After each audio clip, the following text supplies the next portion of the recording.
All right, everyone, welcome back. And today we're going to get into Module 10, where we're going to start getting into fertilizers and fertilizer technology. Um, this is probably something that's most near and dear to my heart. I probably spend most of my time with the agronomics, helping guys create programs and helping them make decisions on which products and what products to use. So my goal in this module is basically to give you a condensed rundown of fertilizers and fertilizer types, and hopefully we'll get you guys up to speed on all that. So the governing body that kind of oversees fertilizer and fertilizer classification, terminology, all that fun stuff is the AAPFCO, which is the Association of American Plant Food Control Officials. So again, this is the governing body or group that basically names and classifies fertilizer ingredients, and they determine what information is on the fertilizer labels. Basically, whenever you go into a store, or if you go into a landscape supply company, if you ever look at the labeling on that fertilizer product, you're going to see that it's pretty consistent from product to product. Very little variation. That's because those guidelines are set again by the AAPFCO. So one of the things that the AAPFCO does is they actually will classify fertilizer by types. So there's, as you would imagine, there's different kinds and there's different terminology or lingo that some of this may not. The way that we classify fertilizer industry is not necessarily the way that we would maybe think about it in commonplace terms. So, when you see some of the terminology used, it doesn't, as you would imagine with anything on the technical side of things, it doesn't always necessarily align with the implied meaning, or the context of that terminology. So, probably the biggest overarching category when it comes to fertilizer is going to be the term synthetic fertilizer. So synthetic fertilizers are, as you would imagine, made from synthetic ingredients. So this would be man-made ingredients. They do not contain manures, animal or plant byproducts of any sort. So another terminology that is commonly used, thrown around in the fertilizer business, is organic fertilizer. So again, this is something that's contrary to what many people might think when you hear the word organic. Okay, so an organic fertilizer by APFCO standards is a fertilizer that contains one or more elements other than, or contains, carbon. So carbon, plus one or more elements other than hydrogen and oxygen. So in this case, obviously, nitrogen would be another component. So an organic fertilizer, by definition, is anything that contains carbon, hydrogen, oxygen, and something else. So, and I pose this little, question to people because sometimes I see this coming up on the marketing and advertising side with different lawn care companies. Is urea organic? Okay, so if you look at the formula, and that's what we're showing here. If you've ever seen urea, it's a white granular substance, prilled substance, white in color, kind of like a table salt or something like that. And this is the chemical formula for it. So it's basically 4CH4 molecule, or 2CA, I'm sorry, a CH4 molecule that's combined with nitrogen, so methane combined with nitrogen. They do this in something called the Haber process. where they basically will fuse the nitrogen with the methane, and then there's also oxygen on the molecule as well. And so is it organic? Well, by APFCO definition, it is. And probably by scientific or chemical definition, yes, this would be considered an organic compound because it has carbon, hydrogen, and oxygen in it. Now, again, this is kind of a play on words, right? This is conventional to what many of us might consider organic. Okay, when you go to a client or a homeowner or somebody and they say, I want organic fertilizer, this could be one of those tricky things. If you're like a slimy used car salesperson or something like that, this could be like one of those tricky, play on words that you could use. Well, yes, we do apply organic fertilizer. You and I very well know that is not what the consumer is thinking about when they ask you about that. This slide's probably more along the lines of what a organically minded consumer is looking for, and that's where we are talking about natural fertilizers. So natural fertilizers are, as you would imagine, made from natural animal or plant products or naturally mined materials from earth. Okay, so basically they are minimally processed, minimally handled. They're not put through any sort of additional purification or refinement. So just very, very limited. And then there's a further subcategory under natural fertilizers, which would be natural organic fertilizers. So now we're kind of zeroing in more on if you're a greenie or an organically conscious individual. Now we're starting to focus in or zero in more on probably what you're looking for. A natural organic fertilizer is going to be made from materials from animal or plant sources that have not been chemically altered other than by natural processes like composting, weathering, so on and so forth. And they're not mixed with any kind of synthetic fertilizer, okay? So natural inorganic fertilizers on the opposite side. So these are natural products, but they're inorganic versus organic. Remember, organic's going to have carbon, hydrogen, oxygen, and another element in that chemical formula. So these natural inorganic fertilizers are not going to have those constituents in there. Mainly, they're not going to have the carbon and hydrogen in there necessarily. So natural inorganic fertilizers are made from naturally occurring minerals. Things that you might see out in the garden world are going to be things like saltpeter or green sand. Another example would be something like a diammonium phosphate or a monoammonium phosphate. Those, again, are also naturally occurring. They are inorganic. They're not organic, but they are naturally occurring minerals.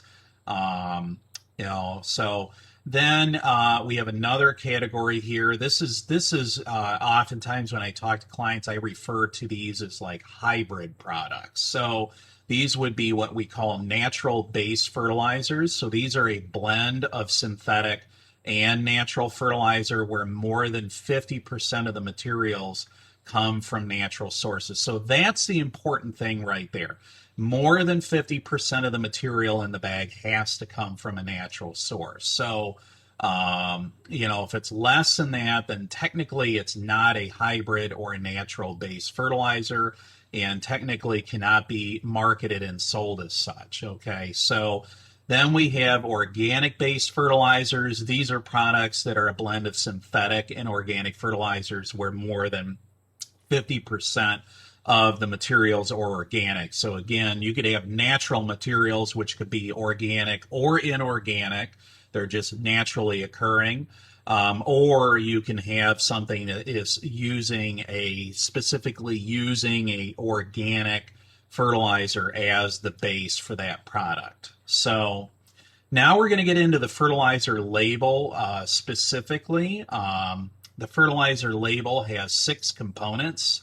The first one that you're going to see, the most prominent one that you're going to see, is actually the brand or grade of fertilizer. So a lot of times we throw the term around guaranteed analysis. Guaranteed analysis actually happens to refer to this entire label on the bag. That is the guaranteed analysis. So sometimes we mix these terms up a little bit when we're in conversation as professionals in the industry. But a lot of times guys think about the guaranteed analysis being this number right up here, this 18, 24, 12. That's actually, by definition, is actually the brand and grade of fertilizers. So, in this example, it would be the Lesco 18, 24, 12 starter fertilizer. The 18, 24, 12 is the grade. The brand would be Lesco 18, 24, 12 starter fertilizer. So basically whatever you're descriptively calling it. So this is actually, when we get into the guaranteed analysis, this is what we're talking about. So when you look at this grade, what is this grade being derived from? And this actually gets down into the specific components that are in that fertilizer. They are displayed as a percentage by weight per bag for nitrogen, potassium, and phosphorus. It also lists the amount of slowly available nitrogen and any other available nutrients. And then the nitrogen in the bag is expressed as total nitrogen. So again, we see here we have ammoniacal nitrogen, we have urea nitrogen, and then if you look down in here toward the bottom, it says 7.2% is slowly available nitrogen, and then it shows you the form that it's coming in. And again, if there's any other nutrients in there that exceed the minimum label requirements to display them on the guaranteed analysis, you can see these things like boron, copper, iron, your micronutrients. You can see those broken down here as well. So again, nitrogen is expressed typically as the total nitrogen in the bag. Phosphorus is actually expressed in terms of P2O5. And this is kind of important to know, because when we look at soil testing and stuff like that, we want to make sure that when we look at available P, we want to make sure that we're looking at it in terms of P and not P2O5, because the P2O5, we have to do some further calculation to actually determine the amount of available phosphorus in that bag. Okay, the same thing goes in terms of potassium. Potassium is expressed in terms of potash, which is K2O. Again, when we're looking at soil testing and soil analysis, the amount of available K, we have to make sure that if we're gonna have to put down a potassium fertilizer to maybe bring those potassium levels up in the soil, again, we're gonna have to figure out the amount of available K in this fertilizer in order to determine how much we actually need to apply. Okay, so the next piece on the guaranteed analysis in the label is the derivation statement. So this is where the nutrients are listed in the analysis and what they came from. So if you have plant nutrients, in there, or urea, or whatever might be in that fertilizer, this is basically where you're going to see that listed. So on this close up of this label, for example, we see poultry manure, biosolids, ammonium sulfate, sulfur-coated urea, urea sulfate of potash.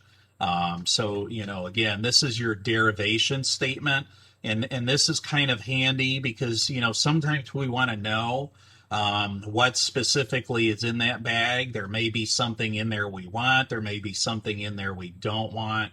This is really going to give you a breakdown of basically it's like your ingredients. Like if you were baking a cake or something like that, this is where you're going to see, okay, I have flour, I have water, I have eggs, I have oil, so on and so forth. So basically, this is the the ingredient list that went into that fertilizer.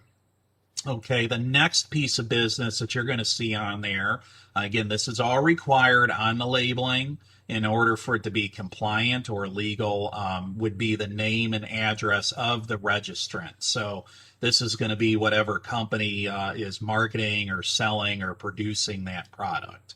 Okay. And then the next but not least, obviously, is going to be directions for use. So again, for the label to be compliant, you're going to need to see some sort of directions for use on that label of any restrictions or general environmental and safety guidelines are going to be labeled on there, and then obviously the weight. So the net weight in the bag. This is another critical component. Is a 30-pound bag, 40-pound bag, 50-pound bag. So all fertilizers in Ohio must be registered and approved through the Ohio Department of Agriculture. So this is an important thing.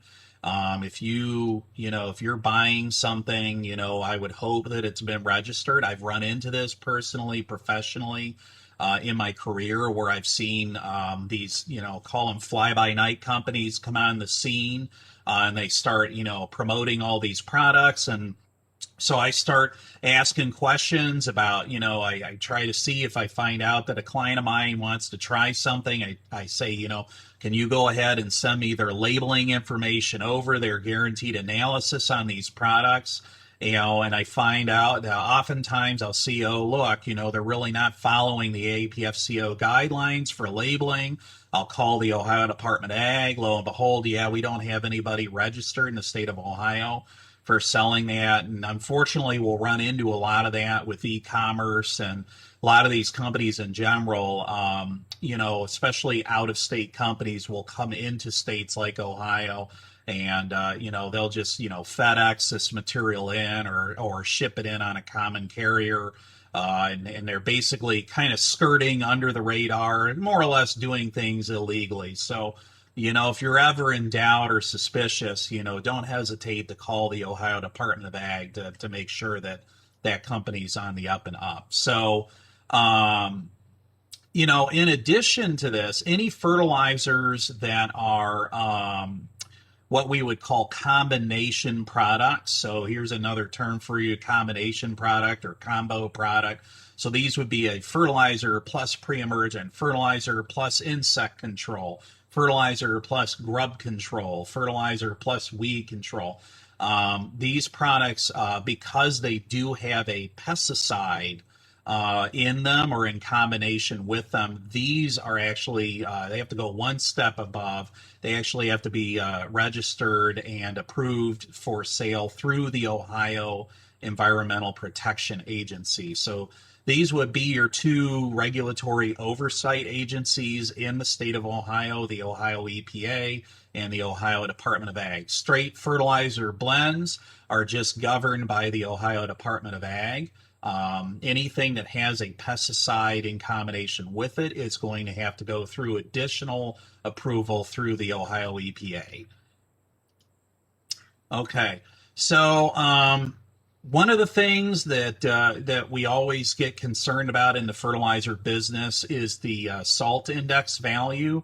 So, whenever we're applying fertilizers, you want to be aware of its salt index value, because fertilizer, I'm sure you're aware, can cause just as much harm to the environment as many things if they're not applied appropriately. I mean, even, when we think about salt damage coming out of a winter, like the winter we just had, you could see salt damage a lot of times in areas where we had, de-icing salts accumulate on top of turf.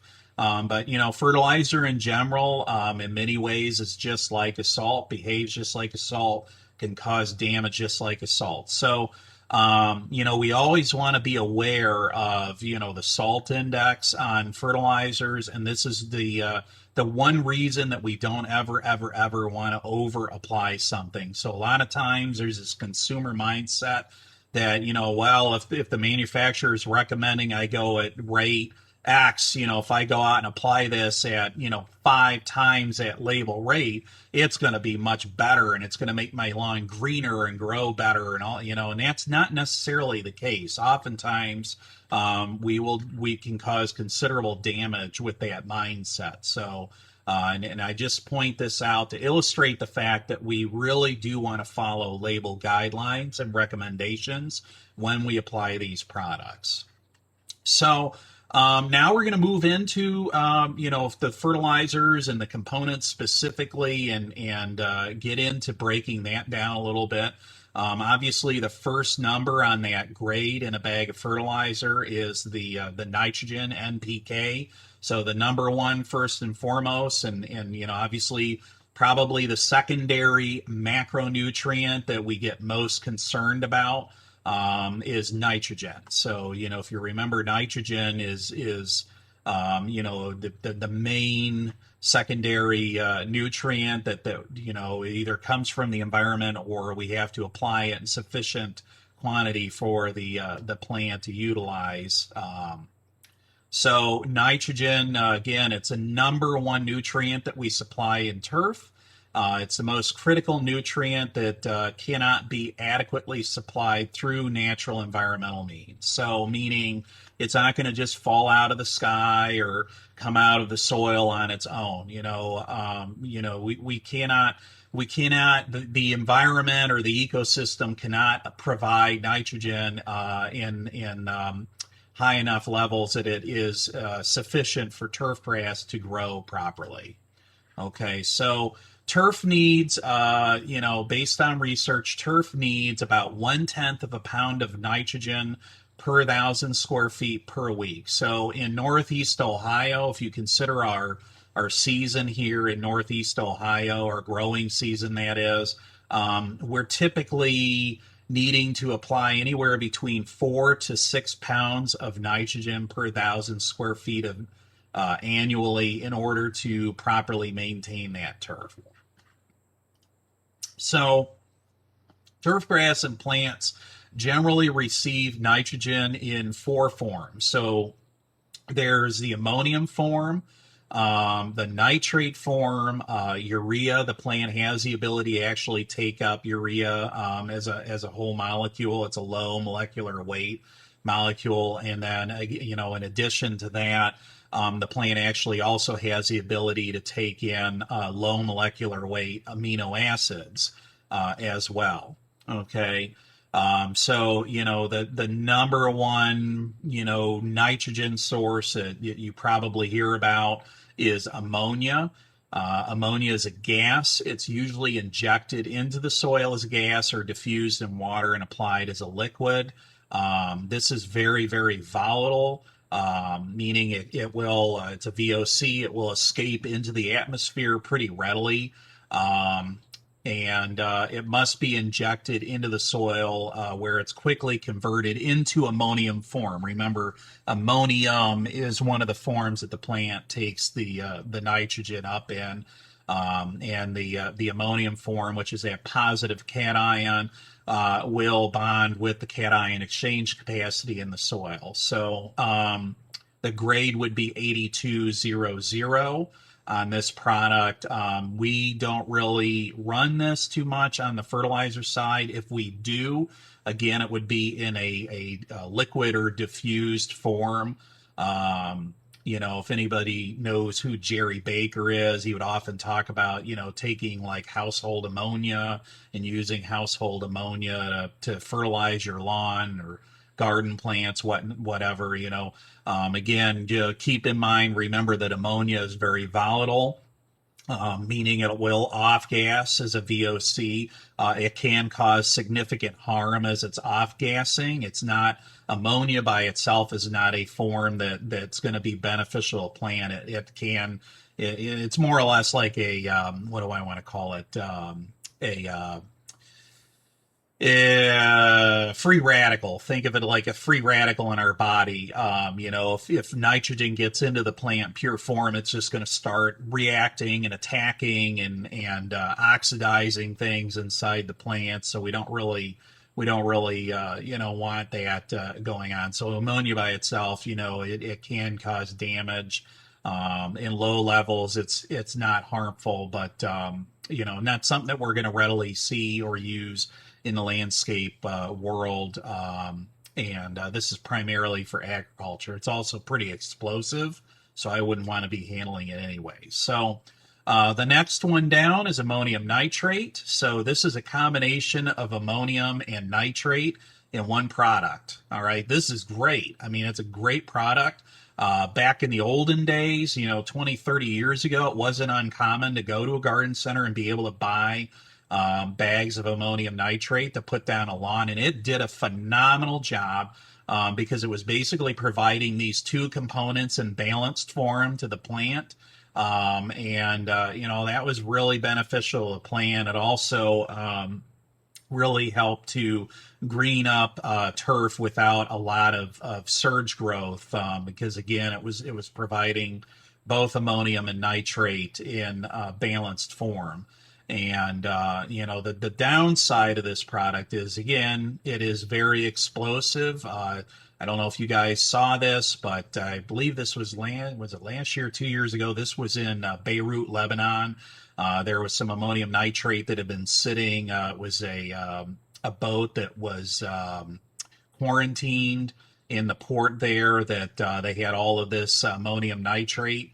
It had been sitting in a building in this port for years, kind of tied up in the customs and everything, not knowing what to do with it. I think the company and the boating company went bankrupt and basically abandoned it, left the Beirut port authority sitting with this product, and unfortunately there was a catastrophic explosion a year ago that you might have seen this in the news. Also, if you remember the Oklahoma City bombing in 1993, I think that was, with that, I think it was Timothy McVeigh. I remember that. Some of you may not, but I remember that when that happened. And again, that was he used ammonium nitrate as the explosive. So this one we don't really find out anymore because of that. If you do try and buy it, it is very tightly regulated. It is tracked by the, I think, ATF.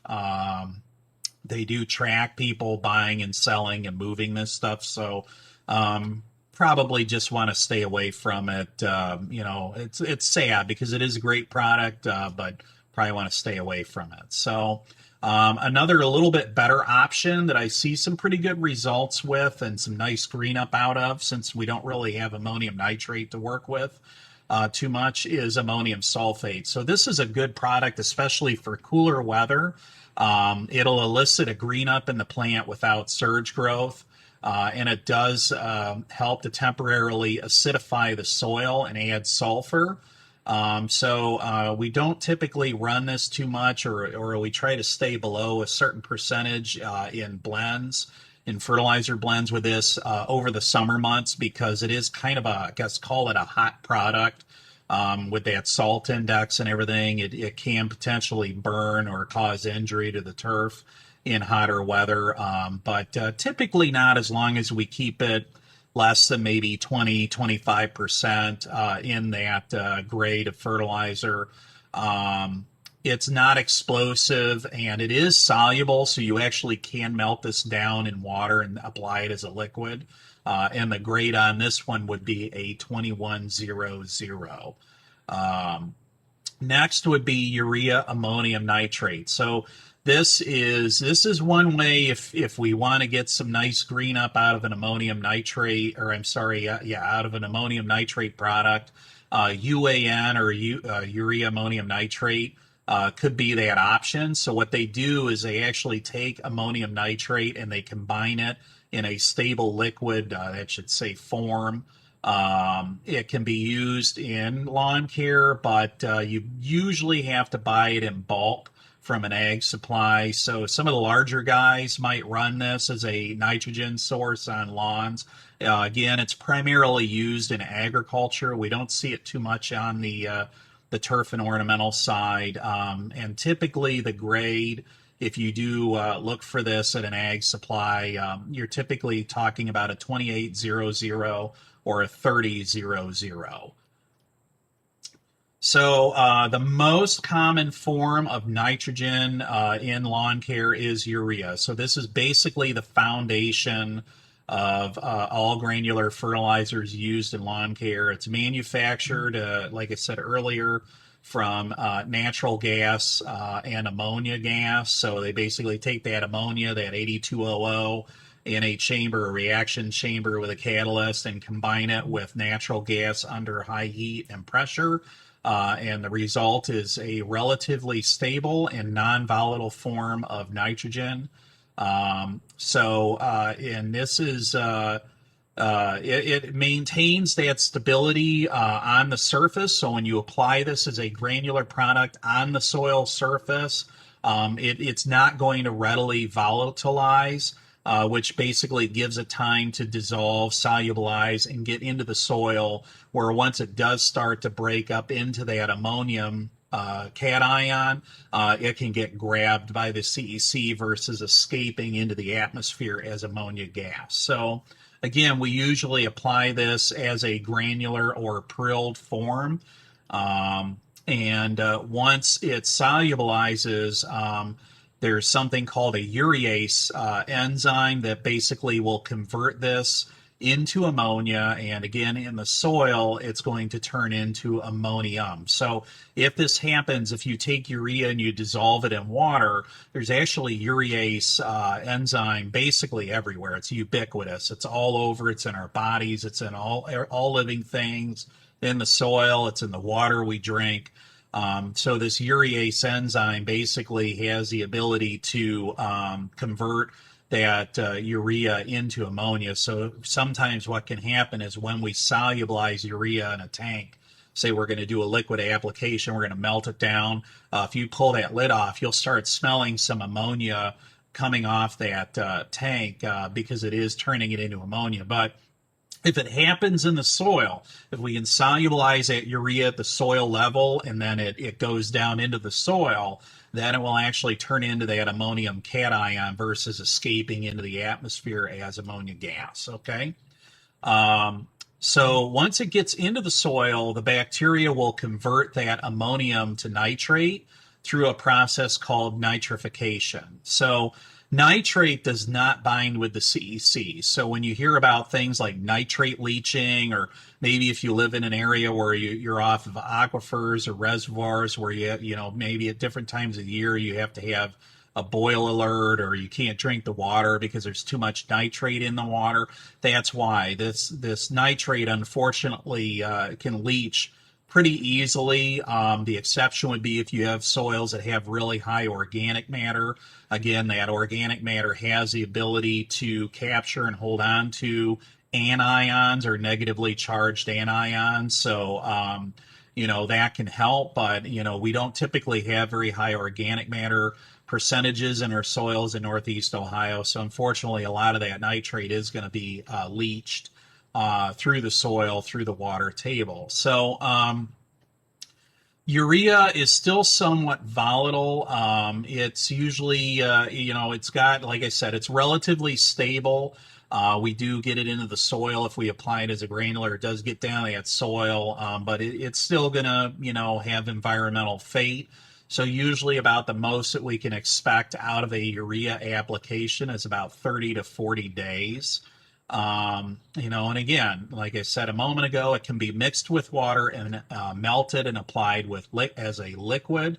We're kind of limited, you know, with the amount. Usually we can't really go much above a half or 3/4 of a pound of nitrogen per 1,000 square feet as a liquid app. And one of the reasons is because there's a very high risk for burn potential in warm weather.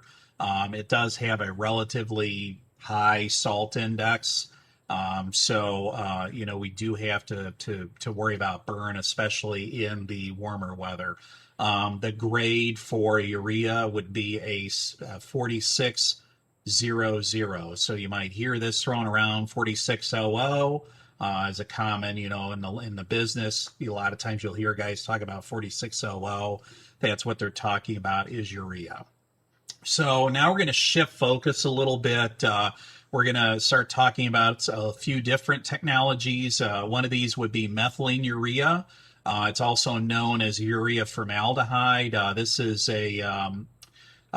basically you take urea and then you react it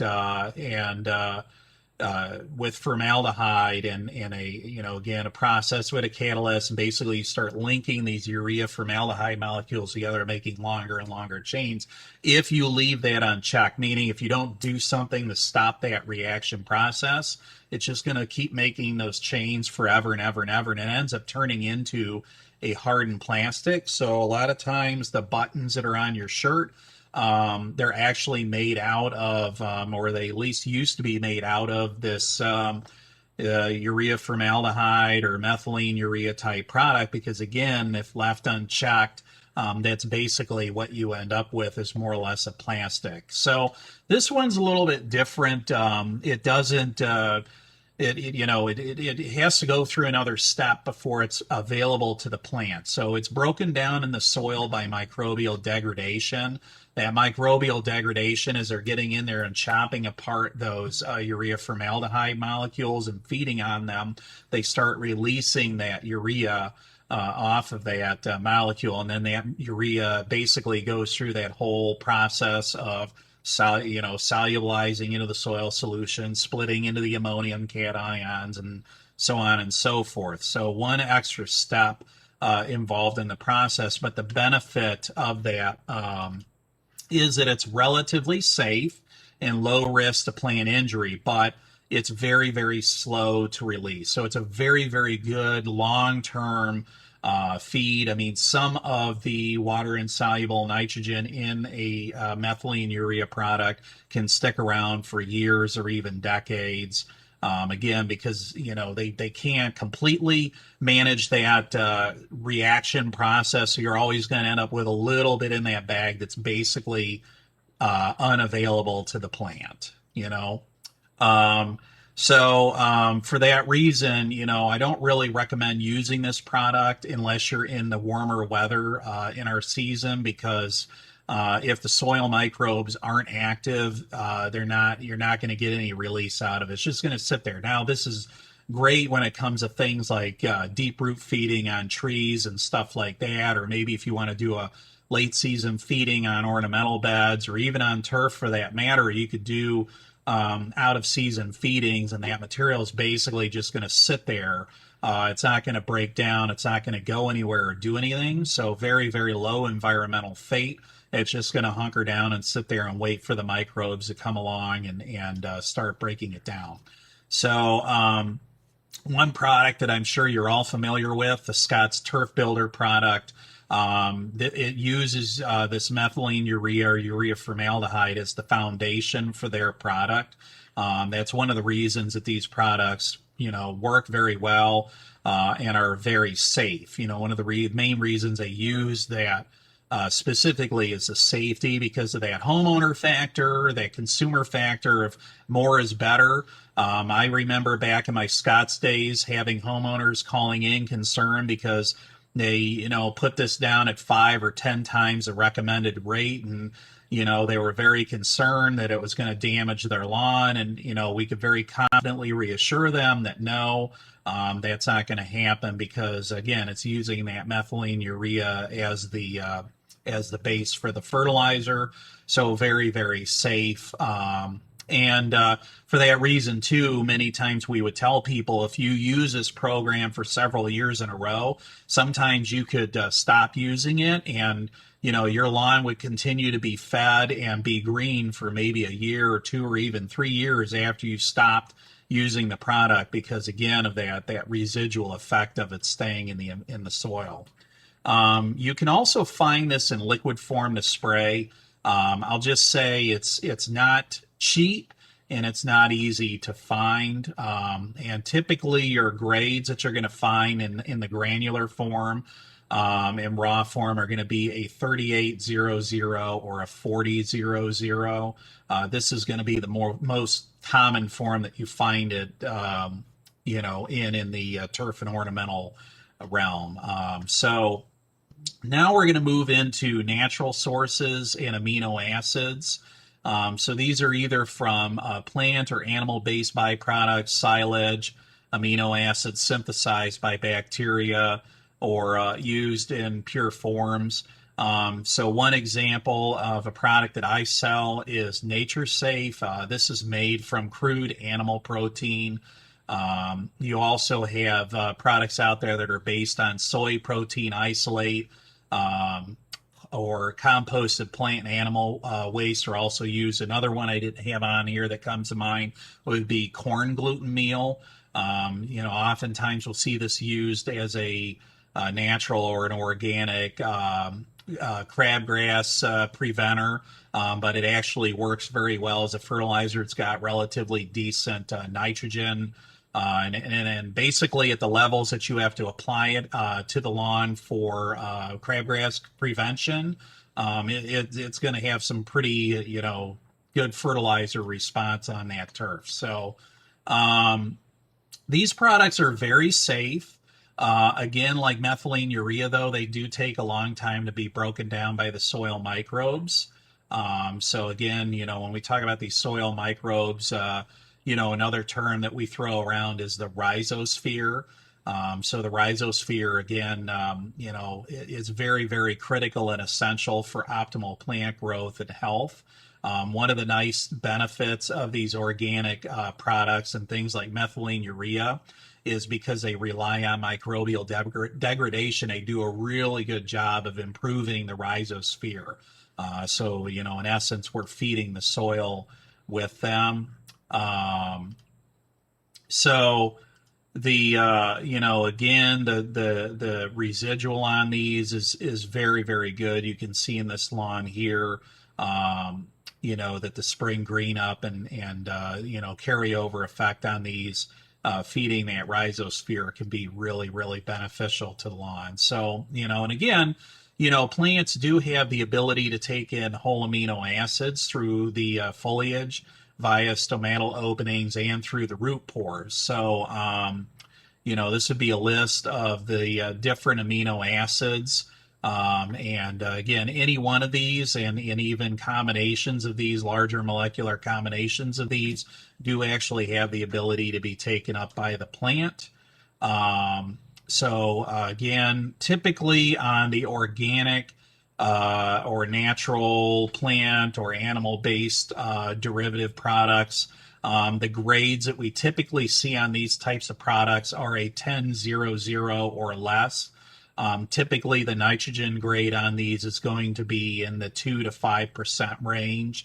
So that's pretty common. Sometimes, like I said, you can see higher grades like 7 or even 10%. The Nature Safe actually happens to be one of the highest grades of natural, organic, OMRI-listed fertilizer that you can buy.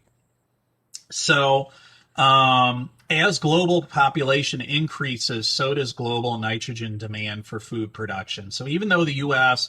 has ample natural gas supplies and there's many, many new urea plants that have come online over the last, say, 10 years, eventually what's going to end up happening is the demand is going to catch up, okay? It's getting to a point where global demand is outpacing our ability to produce. And if you look at that, what ends up happening is, this is going to have an upward impact on urea pricing. When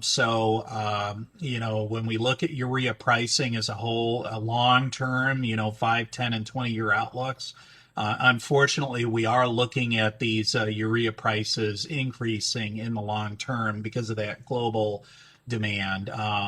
So one of the benefits and one of the things that's making me happy in all of this is that the result is a renewed interest in soil and plant sciences to better understand what's going on with the goal of improving nitrogen use efficiencies. So this is something that's really good. I mean, we used to do this, and we used to have a lot of understanding of this stuff 100 or so years ago, with the advent of the synthetic fertilizer market.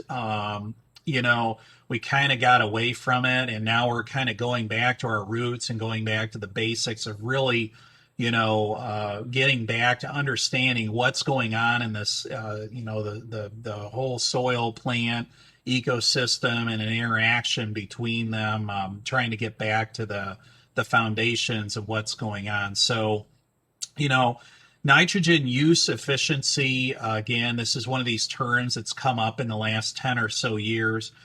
This is a measure of how much nitrogen is actually getting into the plant. So again, getting back to that increased global demand on nitrogen, we got to start up in our game in our industry, and even in other aspects where we use fertilizers, because it's just going to become more and more scarce. So we need to start looking at things such as nitrogen use efficiency and how we can improve this, so that it's not lost to the environment, so we don't have waste. So in these studies, when we look at nitrogen use efficiency, urea, again, because urea is kind of the foundation of everything that we do, urea is used as the benchmark. And just keep in mind that 60% of nitrogen applied with urea is lost to the environment.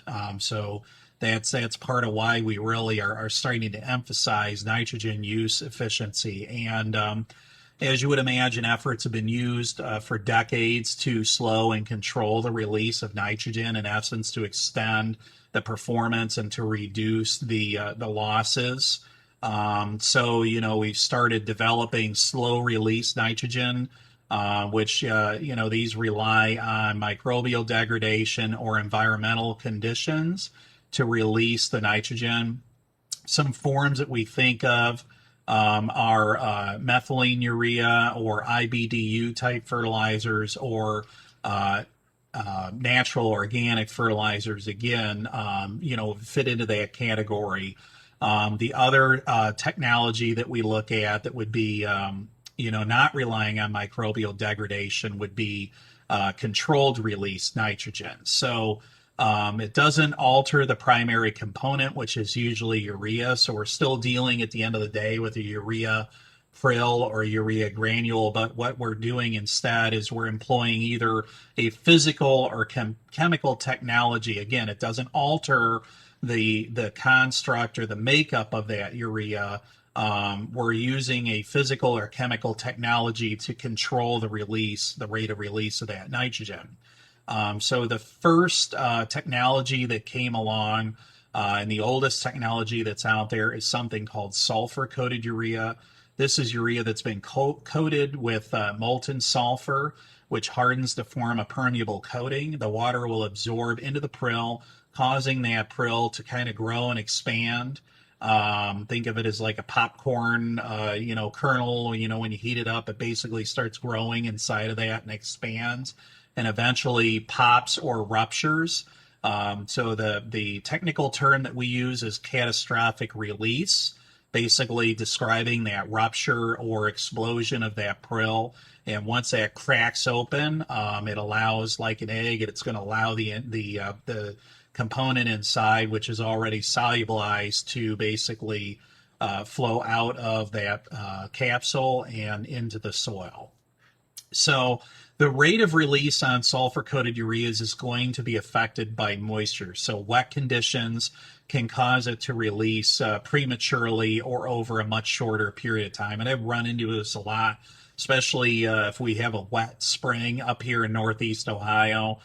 Sometimes these products might have been designed to release over a 5 to 7 week period, and instead we end up releasing them out over a 3 to 4 week period. And by the time the applicator comes back to that lawn at that 7 or 8 week mark, that lawn is yellow or lime green because there's nothing left. It's basically exhausted all the nitrogen because it prematurely released. So one of the benefits of that sulfur is of that coating is that it is going to add elemental sulfur to the soil, which is a necessary micronutrient. And over time, this does help. If we have alkaline soils, that constant addition of sulfur over time is going to help to acidify that lawn over time. So the coating, again, is brittle. It can easily be damaged during handling. Um, so as those bags are being stacked and palletized, loaded on trucks, unloaded from trucks, moved around inside of retailers, bought by a consumer, thrown around in the back of a van or a truck. Every time that you're handling it over time, again, because you're shaking and jarring that material in that bag, you are over time basically breaking down that coating. So that even though you might have been a 50% coated product, you might lose, several percent of that coating in the bag just because of handling. So think of it like an egg. When you're throwing eggs around, they're going to crack open. Fertilizer, sulfur coated urea is the same way. Okay, so to address this weak point on sulfur coated urea, they game upped and they developed something called polymer sulfur coated urea, or PSCU. So basically, it's the same as SCU with the addition of a waxy coating. Catchy word. Basically, all they're doing is coating the outside of it with a wax or a polymer to kind of cushion that prill a little bit and reduce the amount of damage in transit. The more recent technology when we talk about coatings that come along, and this has been in the last, call it 10 to 20 years, would be something called polymer coated urea. These technologies have been around for a while, but we haven't really seen them readily used in turf care because of the expense. But we have seen, a shift in that, like I said, over the last decade or so, more and more in this direction. So polymer coated urea, different from a polymer sulfur coated urea, is that it's relying on a resin or a plastic to coat the urea instead of sulfur. So we're basically skipping the sulfur, we're skipping the wax or the polymer on the outside, and we're going to a plastic, or call it a plastic or a resinous coating on that prill. So you don't need the sulfur coating. It relies on osmotic release versus catastrophic release. So this is a much stronger coating on this prill. It is porous though. So basically what happens is as that prill starts absorbing water and solubilizing that urea inside, that urea is going to start leaching out via osmosis, which is going to give it a more consistent and steady release over time. So this one's going to be less influenced by wet conditions. It can actually, in many cases, can be directly incorporated into the soil or the growing media, which you cannot do with a sulfur or a polymer sulfur coated urea. You can with these PCU type products. They're also cheaper to manufacture than an SCU, mainly because as the global fertilizer demand increases, so has the global sulfur demand. Sulfur actually is in very high demand agriculturally around the world. Many parts of the world have sulfur deficiencies. And so that is really, over the years, has really significantly increased the price of sulfur. So that's one of the reasons that we've seen a shift in the industry toward these polymer coatings over sulfur coated urea. There's more control over the manufacturing process and the thickness control, because you have to use as high a temperatures to keep that sulfur molten. And, it's not as finicky or temperamental to coat the fertilizer with these resins as it is to coat them with molten sulfur. There's many options for these coating technologies out on the market. One that you may have been familiar with that's been around for quite a while is Osmocote. But on the TNO or the turf side, rather, we see XCU is a common brand. Another one would be Polyon. Duration is going to be a longer release than an XCU. And then there's also, you might see the spread it and forget it or sci-fi technologies. So these would all be examples of products that are using um, uh, using this technology. Okay. Another benefit to these polymer coated ureas over an SCU type product is typically we find them on the turf side, we find a smaller prill size. So the nice thing about that is you get a little bit better, more even coverage. You also get a better particle distribution. You're going to have more prills per square inch, more prills per square foot. You wouldn't think that a subtle difference like that would make that big of a difference, but it does. It definitely, I can tell you, especially on the combination product side, where we're putting, say, imidacloprid on there for grubs, or we're putting dimension or prodiamine on there for crabgrass. This is definitely going to make a difference. More prills equals more coverage equals better distribution of these pesticides. So again, examples out in the turf realm are going to be things like XCU, Duration, Surf Coat, XRT, Multicoat, Osmocoat. These would be examples of these products.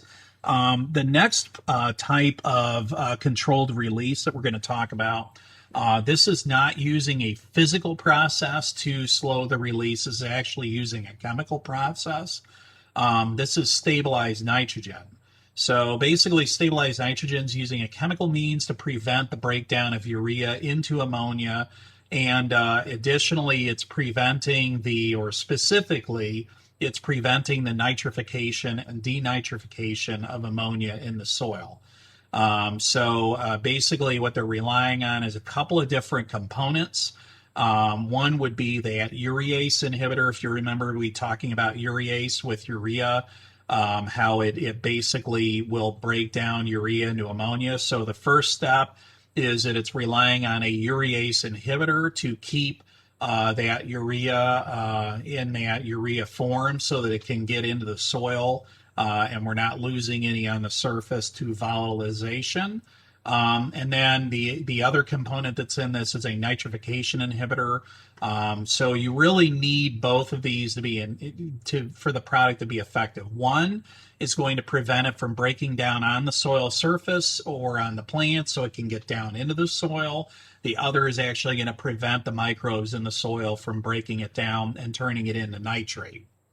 So the goal here, if you can imagine, is that we're trying to keep that urea, as much of that urea, we're trying to reduce that 60% that's lost, okay, for one. So we're trying to increase it from being 40% used by the plant to a higher percentage, 50, 60, 70% used by the plant. So increasing that use efficiency. We're also trying to keep it in that ammonium form longer because, again, the ammonium form has the ability to be absorbed and held by the CEC in the soil. So when this technology first came available, it was originally blended directly into the urea prill, so they would actually melt the urea down, mix this in with the liquid urea, and then pelletize it in rolling mills. And the brand products that came to market were Uflex and Umax. You can actually still buy these products today.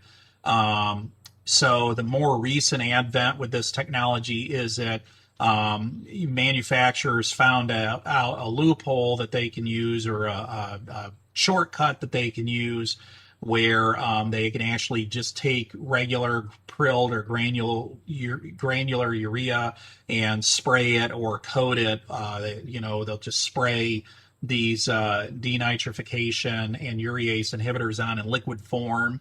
And just kind of mix it and blend it and bag it in the granular product. So examples of this would be LSN, Ultra N, Stay N, Fortify. So what that's done is it's kind of increased competition. It's brought the price down. And it's also given other companies in the market, it's increased competition, and it's given other companies the ability to, offer this as a cost value option to the consumer. So again, it's going to be cheaper. One of the benefits to the stabilized nitrogen is it is cheaper than coated products. They seem, at least in some of the limited university trials and stuff that have been done, they seem to perform comparably well over a 5 to 6 week period. So I would say they're marginally better than, say, a 4600. Again, I don't think you're going to get any longer release out of them. I do expect that you're going to see better nitrogen use efficiency over a 4600. At the end of the day, that's the whole goal. It's not so much to extend the release, it's to get that nitrogen use efficiency up. But that being said, comparably to a urea 4600 type product, you are going to see, a little bit better release, maybe a week or 2 weeks beyond what you would expect to get out of just a straight granular 4600 product. It's not going to perform better than a polymer coated urea. I would not even put it anywhere near the same league of a polymer coated urea. It might perform, depending on the circumstances. The stabilized nitrogens may perform comparably well to, say, a sulfur coated urea, depending on the product. But I definitely would not put them in the comparable league to a PCU type product. The other problem with the stabilized nitrogen, as you would imagine, is there's no protection against periods of heavy rain like a polymer coated urea. Any of these products can be purchased in raw form. Usually they're going to come in a grade of 4600. You can actually also buy the stabilizers in a raw form, a concentrate form, so you could actually if you're a company or a provider that's melting down urea in a tank, you can actually add this product to that urea to the tank and prevent that breakdown and stabilize the urea in liquid form. So it does work very well, comparably well in that as the granular or prilled form. So again, the goal in lawn care is always to try and extend that nitrogen release at least over a 5 to 6 week period to get that 1/10 of a pound of N per 1,000 square feet per week. So, when you see companies and they go in, they say, I'm going to do a treatment or application and I'm going to put down a pound of nitrogen. That's why. So when you put down that pound N, and you factor in, okay, how much of this N that I'm putting down is going to get into the turf grass, and then how long am I trying to extend this out over, how many weeks, okay, and, to get a 1/10 of a pound of nitrogen per week to maintain adequate growth and health and everything. This is how we kind of come up with these numbers. It's not just some arbitrary number that we pull out of a hat. This is what we're looking at. How much are we trying to release per week, and how many weeks are we trying to extend that over? Obviously, the longer that you're extending it out over, the higher the amount of nitrogen that we need to apply and the higher the rate. Okay. So and one thing I will say is, especially with the rising cost of fertilizer, one of the things that I am exploring with some of my clients is maybe we go to more of these duration or spread it and forget it technologies, where instead of the traditional 5 to 7 week period, we're going out over 10 or 12 weeks or maybe even longer. We actually can successfully do that with some of these polymer coated urea products. Again, because we have more control over that coating technology, and we have the ability to actually dial in and vary that coating and the thickness of that coating with these products. So we actually do have the ability. I have used this to some degree on a limited basis with some of my clients. I do have some that are running, say, maybe 90 days on an application, and it does seem to be working pretty effectively for them. The next component in the grade of fertilizer that you see is that middle number. That middle number is for phosphorus. So phosphorus, if you remember from our nutrient discussion, it's necessary for the proper growth and function of plants. It's a very limited resource. So we don't have a lot of sources for this on Earth. And there's only a few known mineral sources for this on Earth. One is in Florida for us. We have one in Florida.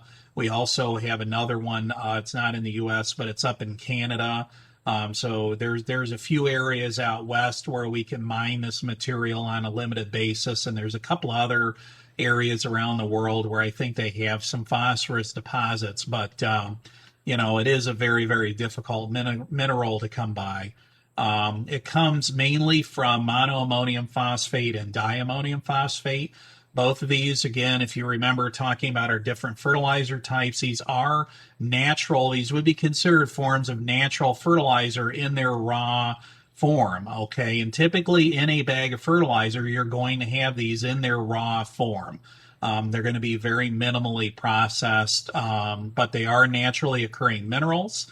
Their grades are 1152.0 for the monoammonium phosphate and 1846.0 for the diammonium phosphate. And as the name would suggest, and as the grade suggests, there is some ammonium in this, which is what's giving you that nitrogen number at the front, and then that phosphate is what's basically going to give you that 52 or the 46 on both of those. That would be that middle number, keeping in mind that it's in the form of P2O5, or the phosphates being expressed in terms of P2O5, which is the diphosphorus pentoxide. So one of the interesting things about the DAP and MAP is that they are naturally radioactive. A lot of times these are really mined, I guess you'd call them more of a mined byproduct, because they're found in combination with a lot of other rare earth and radioactive elements, things like thorium and rubidium and radium and uranium and things like that. So as you can imagine, there's a lot of uses for that. So a lot of times what will happen is these mines that are mining phosphorus, the rock mineral that they're actually going through and extracting these other elements out of the mineral, and then they're pelletizing or proling the leftover material into this diammonium phosphate form. And again, that's a common component in the fertilizer bag, especially if it contains phosphorus. There's another form of a mineral form that we use in the business, and that's called monopotassium phosphate, or MKP. So again, this is another form that combines phosphorus and potassium. It's very, very safe on plants. Has a very, very low salt index. It's about as low as you're going to get on any kind of fertilizer.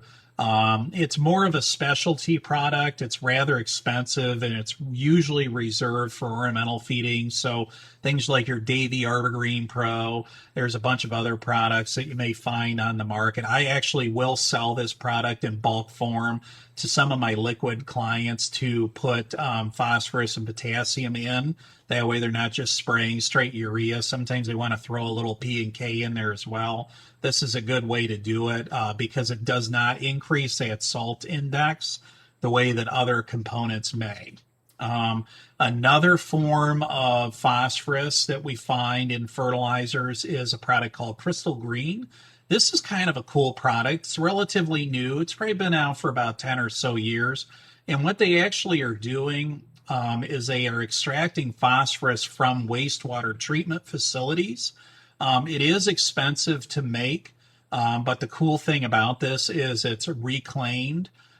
So this is basically keeping that phosphorus. It's going to go out and contribute to algae blooms in Lake Erie.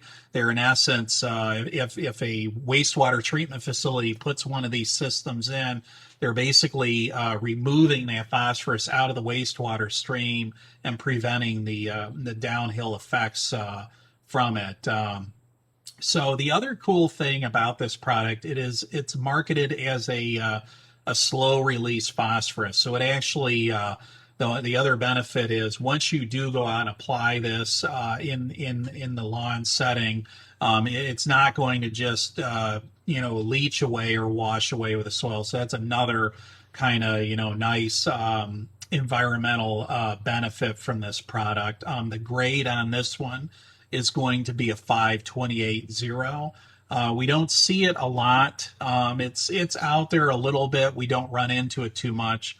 I think mainly again because of the expense. It could be something that over time, maybe it'll as it becomes more widely available and widely adopted, that cost may come down. Also, when we're instituting things like phosphorus bans, this might be one that we might be able to get some exceptions made for something like this because it is a reclaimed product and has relatively low environmental impact. We might be able to make some exceptions with this type of a component for use in lawn care. Phosphorus also occurs naturally in low amounts in natural organic fertilizer products. And in some cases with these natural fertilizers, they actually have to remove the phosphorus in order to comply with zero phosphorus policies that other states may have. So examples would be states like Michigan, Minnesota, Wisconsin. The Chesapeake Bay watershed has zero phosphorus policies in place. So again, a lot of states, not necessarily Ohio or even Indiana for that matter, but a lot of surrounding states do have zero phosphorus policies in place. So it's just kind of interesting because this is one thing where we have natural organic fertilizers where the phosphorus is naturally occurring. We actually have to remove it. Usually we're having to add the phosphorus to most fertilizers, so it's kind of ironic there.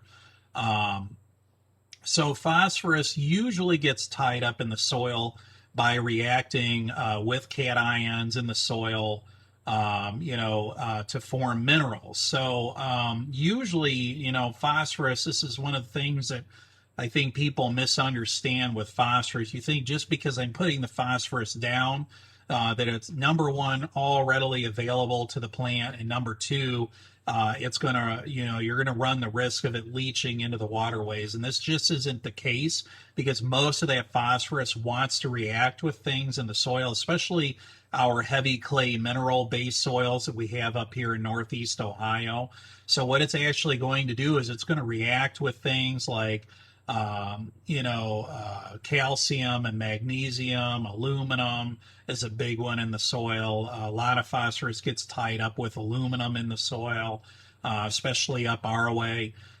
So what ends up happening is, the phosphorus goes into a fixed phosphorus pool where over time various chemical reactions in the soil are kicking it in and out of this reserve of phosphorus. And then, it goes into the active pool and then is eventually at some point released into solution where the plant can take it up. So it doesn't really leach on its own. That's the thing. That's one of the things I hope if you take away from all this, when we apply fertilizer to turf or the landscape in general, it's not just going to wash away and leach on its own the way that, say, nitrate does, okay?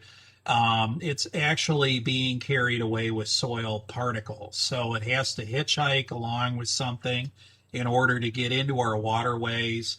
But again, because of the hype and the hysteria around phosphorus and algae blooms and the Chesapeake Bay watershed and things like that, a lot of manufacturers reactively began removing phosphorus from the fertilizer SKUs years ago. And unfortunately, this is where politics kind of overrules science. One of my, I guess, Samisms that I always often say is that, politics, unlike science, politics is the absence of reason and logic. And so whenever we have one of these politically driven or politically motivated initiatives, unfortunately, the science usually ends up getting kicked to the wayside. Um, and this is no different.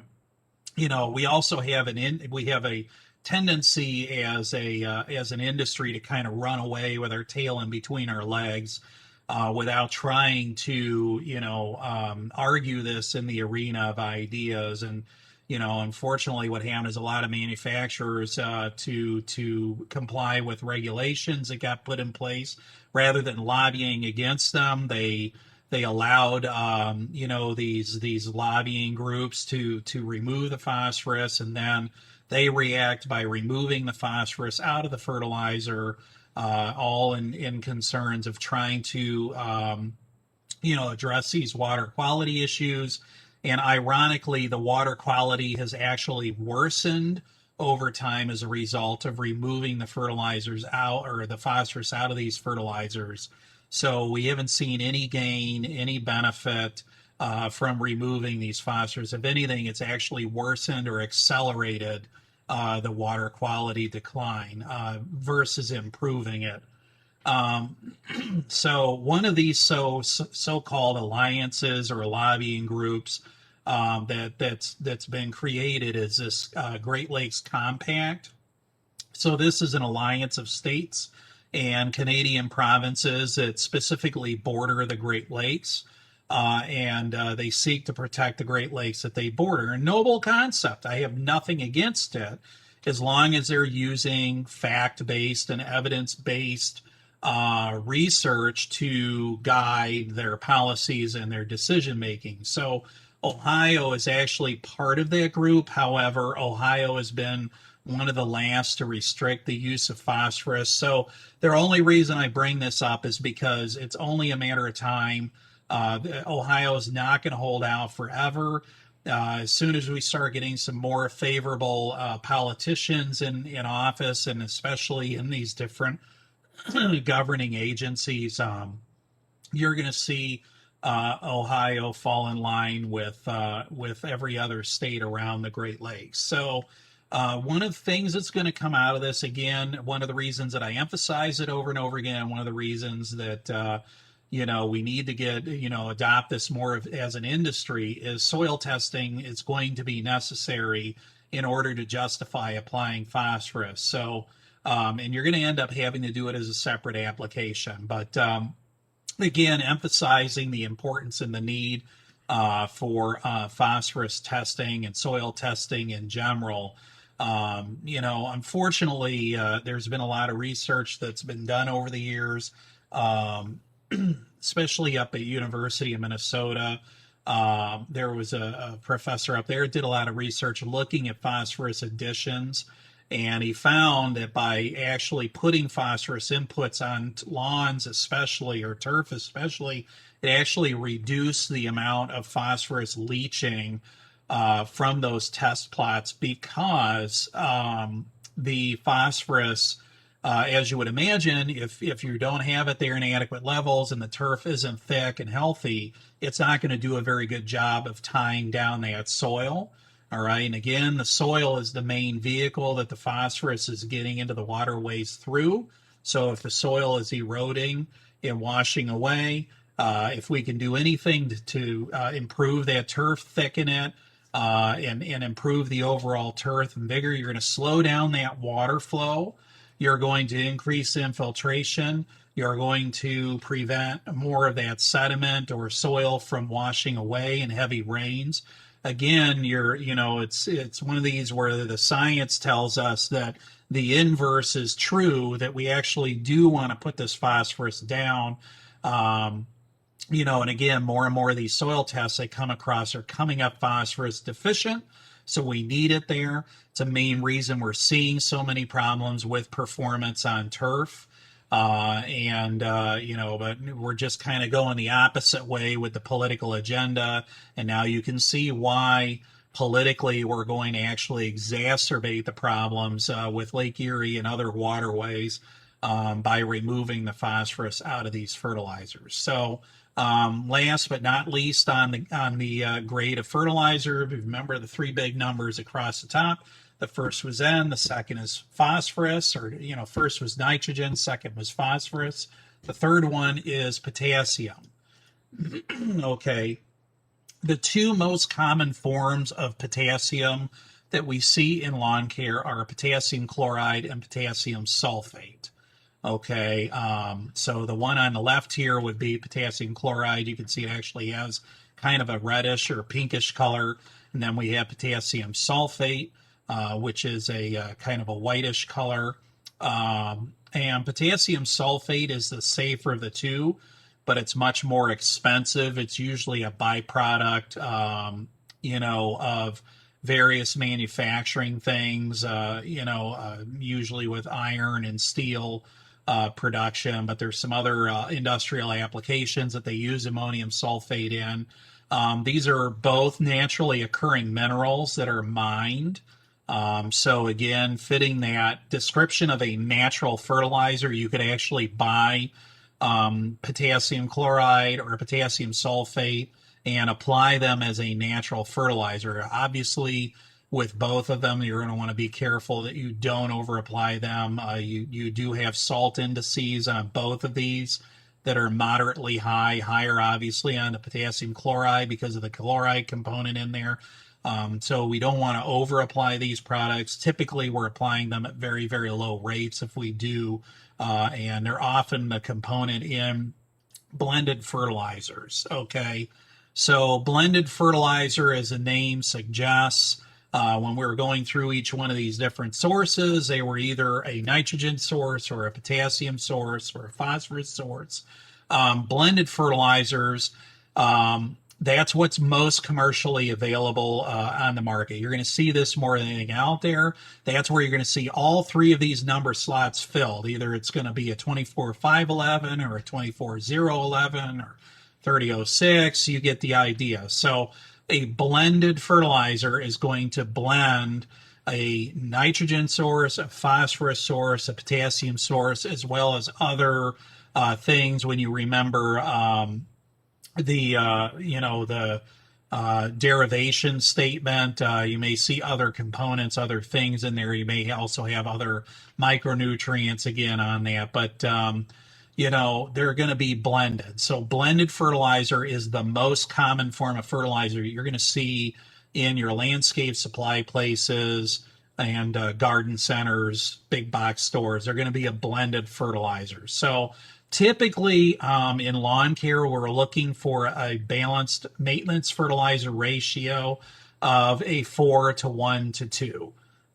So basically you take the lowest, whatever component in that bag is in the lowest percentage, you take that and then you divide the other two numbers by that, and that's going to give you that ratio. So again, a typical balanced maintenance ratio on a maintenance fertilizer is going to be a 4:1:2. So examples again would be something like a 22-311 or a 24-511.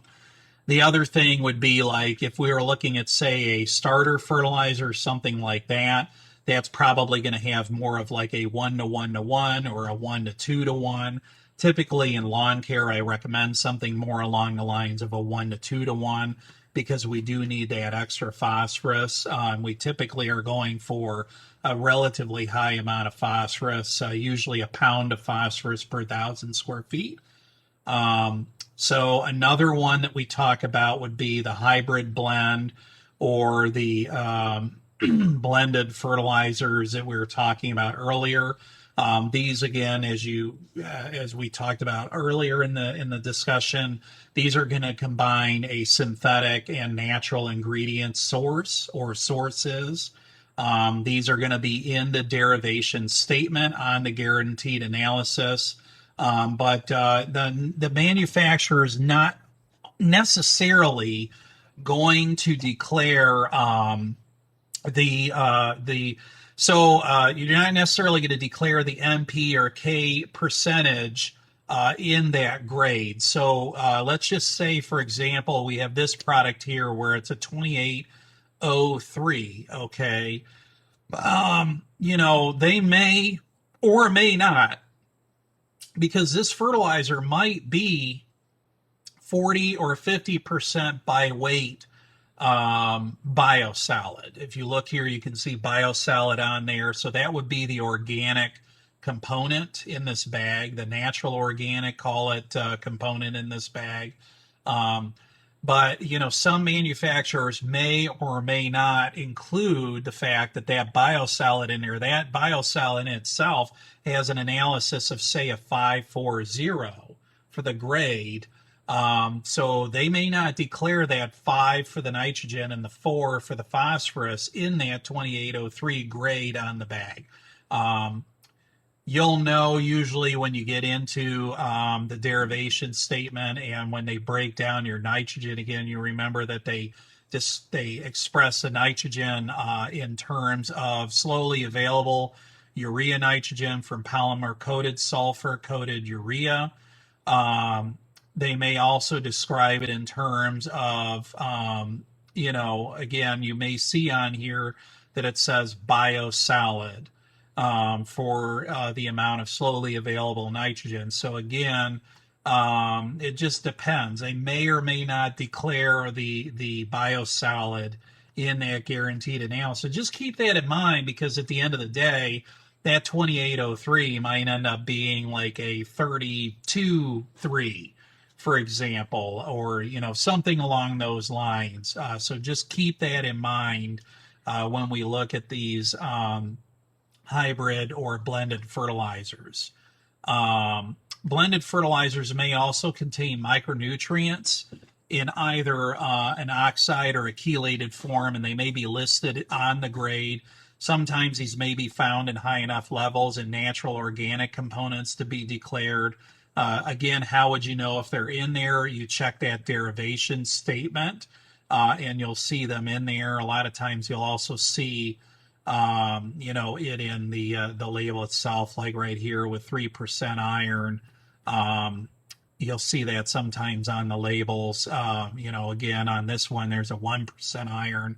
Again, being derived from the biosolid itself. There's a fairly high amount of iron in biosolid. So sometimes, again, the manufacturer may choose to declare it as long as it meets the AAPFCO guidelines and is in sufficient quantity to be declared. They may declare it on the label.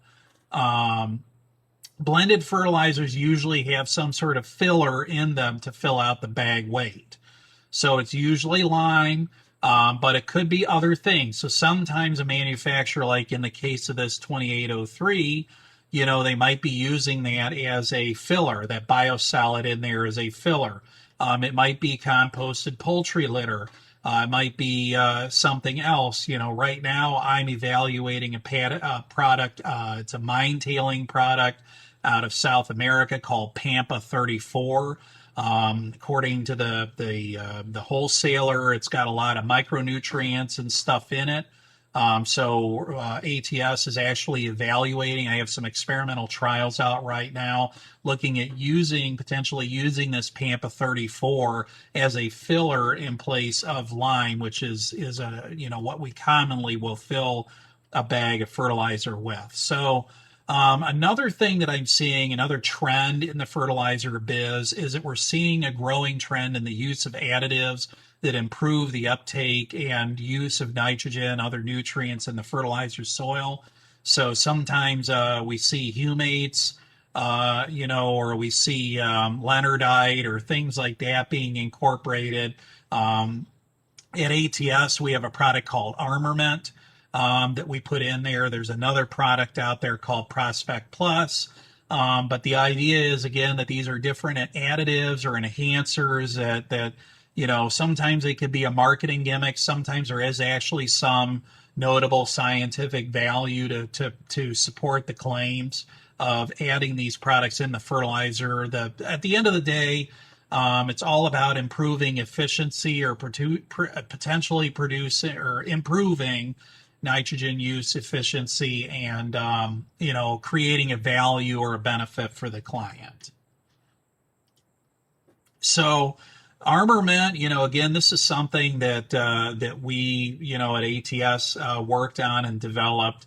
It's unique in that it has been very, very extensively researched and it is patented. And basically, what it is it's a polymerized amino acid that has a very, very high cation exchange capacity and is very uniform in the structure. So it gives us a lot of control over the molecule, and it gives us a lot of consistency when we put this product out in the field. We see very, very consistent performance out of it. The research that we've done suggests that we're seeing anywhere from a 20 to 30% increased nutrient uptake versus the controls. Basically, what it's doing is complexing or chelating with soil available nutrients or cations. So kind of the same thing that we use humates for, or organic matter in the soil in general. This just happens to be an amino acid based product.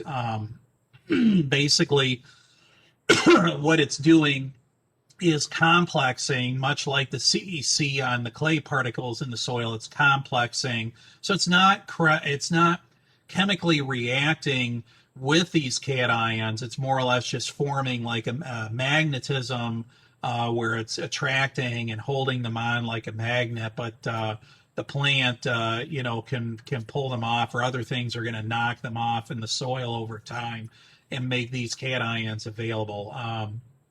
Basically, the other benefit is it does a really, really nice job of complexing or chelating ammonium.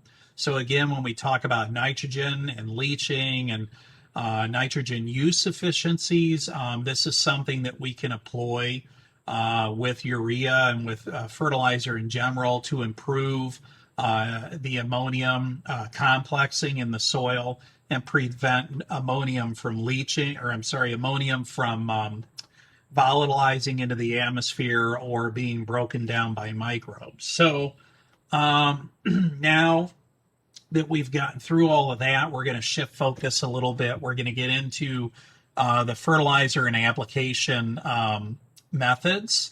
There's two key terms that I'd like to talk about with regard to applications. Accuracy and precision, and I would like to talk about the difference between the two. So accuracy is your ability to hit the target. So if you ever go out target shooting, or you play games, any kind of game involving a target of some kind, even golf for that matter, if any of you play golf, the idea is that you're accurate, that you're going to try and get that you're going to try and hit that target. Okay, that's ultimately the goal of any game. Okay, precision, on the contrary, is how consistently you can hit that mark over and over again. So, this is a good illustration to show you the difference. So the first one here is both accurate and precise. So not only are you able to hit the target, but you're able to do it repeatedly. Okay, this next one is an example of precise but not accurate. So you didn't hit the target, but you also were precise, meaning that whatever you were hitting, you did it consistently, okay? But it wasn't the target that you were trying for.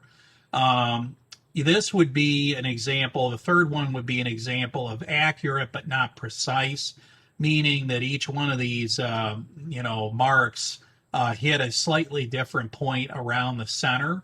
And then the fourth one actually would be one that we really don't want in lawn care. That would be not accurate, not precise at all, but unfortunately we have seen it. So both matter when it comes to fertilizing and chemical applications. We want to be both as accurate as we can be, and we want to be as precise as we can be.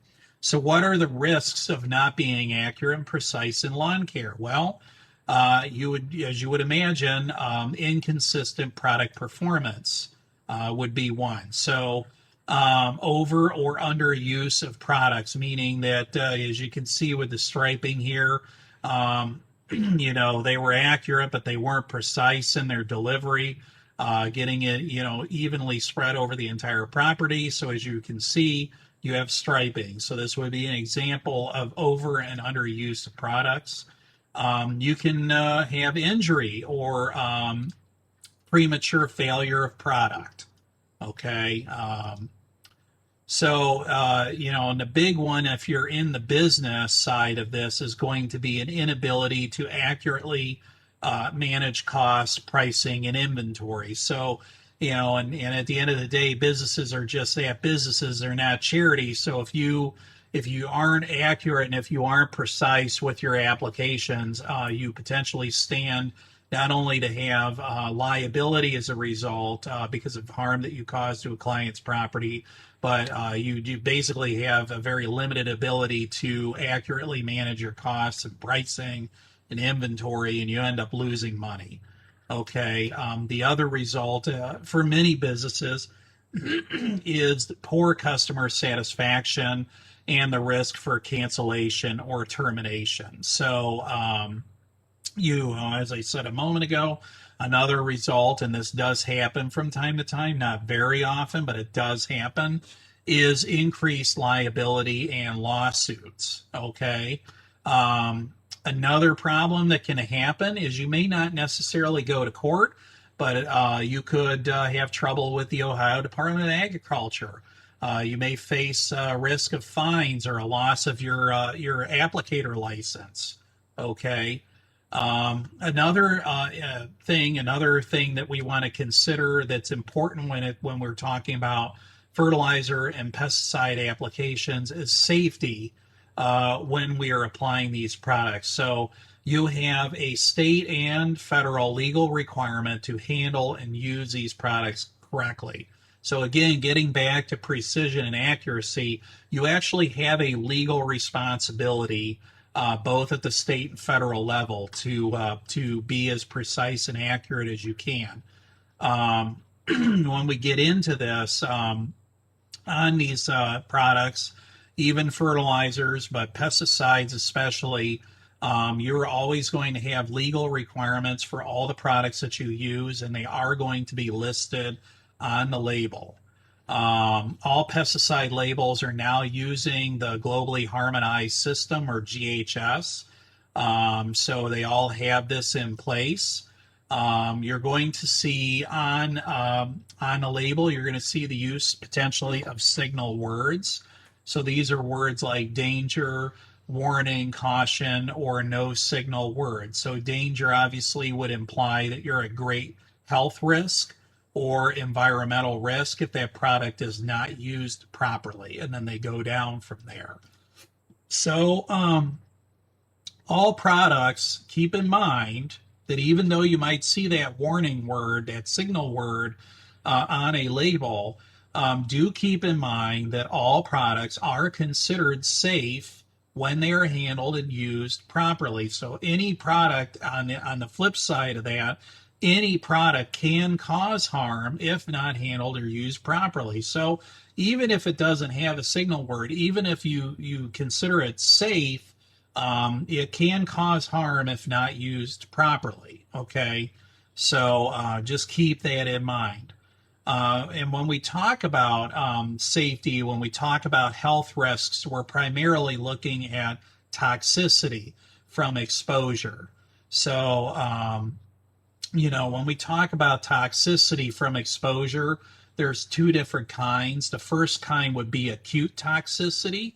So this basically, acute means quickly or in a short period of time, usually resulting from a single exposure or an exposure over a short duration of time. So oftentimes this is going to result from exposure from a product in concentrated or raw form.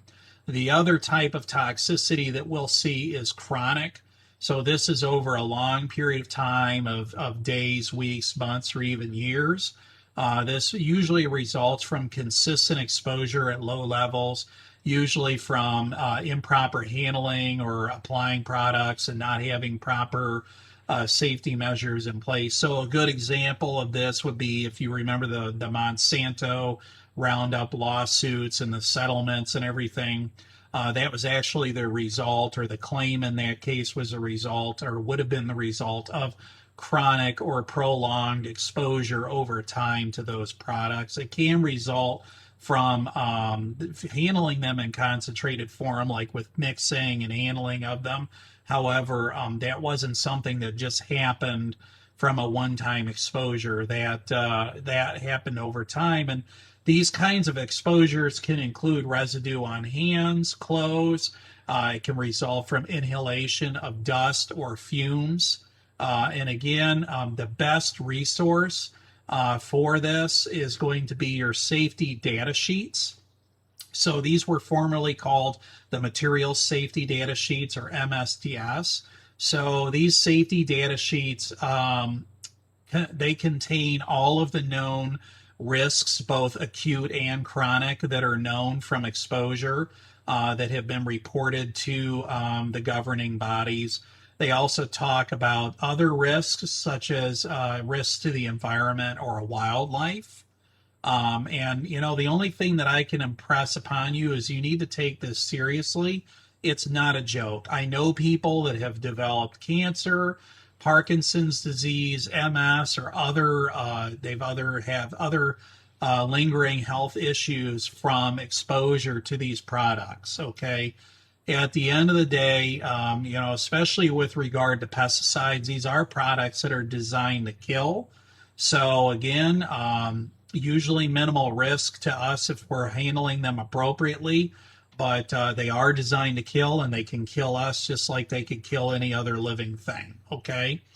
Exposure can result from things that we don't normally consider. So again, when we think about when we're out in the field using these products, they do result from things that we don't normally consider. So, one of the things I always say on your food labeling, whenever you buy your box of blueberries or strawberries, I always say rinse it off. Okay. That's because there can be pesticide or other contaminants on that food source. So we always want to wash that food in preparation of it. Another thing to think about is bananas. It's often said that bananas, have some of the highest pesticide use levels of any crop. Blueberries use a fair amount as well. So again, washing or rinsing, that's an exposure, an example of an exposure that I'm referring to, where we don't necessarily always account for this. So the label will tell you where you can and cannot use this product. Okay, so keep that in mind whenever you're using products, even fertilizers. You always want to check that label and see where you may or may not use it. The label is also going to tell you what PPE, or personal protective equipment, is required. So, when we talk about those signal words and the risk to you, this PPE requirement is what is necessary to prevent acute or chronic toxicity. So the gentleman that was suing over Roundup, for example, because he developed, I think it was lymphoma, as a result of that, my question would be, was he following the label guidelines? Was he using PPE? Was he handling these products appropriately? What kind of environmental exposures did he have over time as a result? PPE may include face shields, safety glasses, respirators, dust masks, chemically resistant gloves, especially when handling concentrates and mixing. But it also includes things like clothing, so long sleeve shirts, hats, long pants, water resistant boots. The other thing the label is going to discuss with these products is if there are any weather related restrictions or re-entry restrictions. So the label is going to tell you what equipment needs to be used. It's also going to give you storage and handling usage and disposal guidelines. Keep in mind all this information is going to be on there. If you are doing this commercially, these kinds of things are going to be in the minds of the ODA inspectors as they go around and do their routine pesticide and chemical storage checks and bookkeeping checks. So just keep that in mind. Well, you're always going to make sure you read through these labels thoroughly for that reason. So another thing that you're going to obviously find on the label, the thing that you're probably going to go to for in the first place, is what rates and finished spray volumes are necessary to effectively use that product. So that's usually the main reason that we're going to any label is how much am I applying and how do I apply it? Okay. Another thing that we're going to see disclosed on the label is, if there's any sort of environmental or ecological setback that's required. Do you have to be say 150 feet away or 200 feet away from water features, or don't apply this on slopes of greater than a certain grade, or whatever. But there may be different ecological or environmental setbacks that you want to keep in mind when applying that product. Another thing that's going to be disclosed on the label is frequency, timing, and annual use limitations. On this, I'll use merit or imidacloprid as an example. It's one that catches a lot of heat in our industry, and so there's a lot of people that are trying to get it banned or at least restricted for use in turf care. An annual use limitation on imidacloprid would be that you're not allowed to apply more than 0.6 pounds or 0.6 of a pound of active ingredient per acre per year, per calendar year. So that would be an example of an annual use limitation. An example of a environmental or ecological setback would be that you're not allowed to use that on plant material that's in bloom, so that you don't hurt or kill pollinators such as bees. So, that would be an example of an environmental setback or limitation on imidacloprid, also known as merit. The label is also going to discuss appropriate uses, such as the pests that can and cannot be controlled. So if you go out and you spray a product and it's labeled for grubs, but you are using it to control fleas and ticks, and that's not on the label, you're going to not want to do that. Because you're going to be in trouble with the Ohio Department of Ag, okay, because you're violating use of that product. So again, you want to make sure, because sometimes there are cases where we see like off-target or off-label uses of a product, and you want to steer away from that as much as possible, because again, that would be a violation of the use of that product, and you would potentially risk losing your license, or at least being fined, sanctioned for using that product inappropriately. Usually one of the last things that you're going to see toward the end of the label is how to dispose of empty product containers. Again, this is also something that the ODA does check and make sure that you're doing this appropriately. Things like triple rinsing containers and, disposing of bags and containers appropriately. So keep in mind that you may or may not be able to necessarily recycle some of these things. For that reason, if you cannot, it'll probably be disclosed on the label, again, in that disposal section. So one of the things, excuse me, I'm starting to lose my voice here. One of the things, if you have leftover product, if you are finished applying product in a day, this is one of the things that, comes up often when I'm working with clients. So what do you do? Excuse me. What do you do if you have leftover product and you're done for the day? What do you do?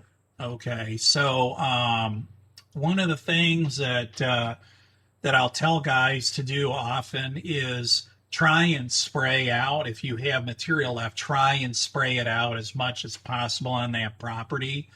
You don't want to necessarily come out and spray it out over your, like say you have a shop or a place that, sometimes guys will spray it out. Keep in mind, again, there are annual use limitations and you are technically applying it.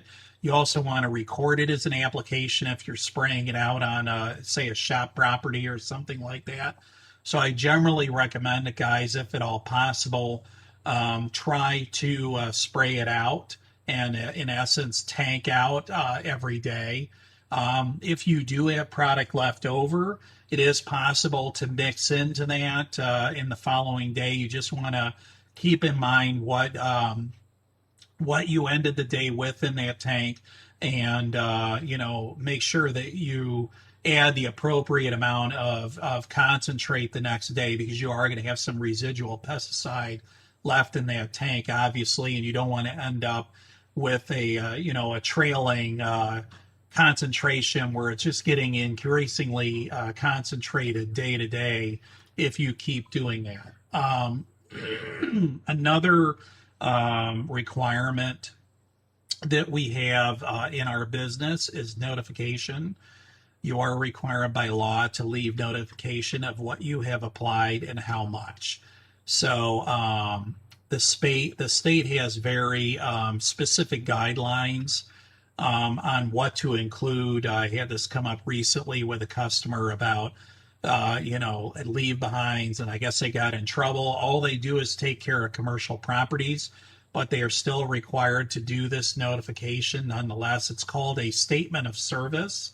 So you are required to leave a statement of service behind whenever you do applications on a property, notifying that client, regardless of what type of client they are. You need to have that statement of service. The other thing that you are required to do is use a posting sign. This would be an example of one on that property in a very highly visible location, commonly like on, say, an HOA, for example.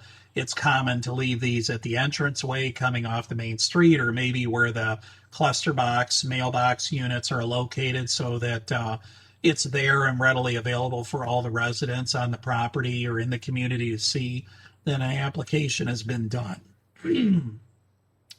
We also use leave behinds and door hang bangs, usually in combination with an invoice.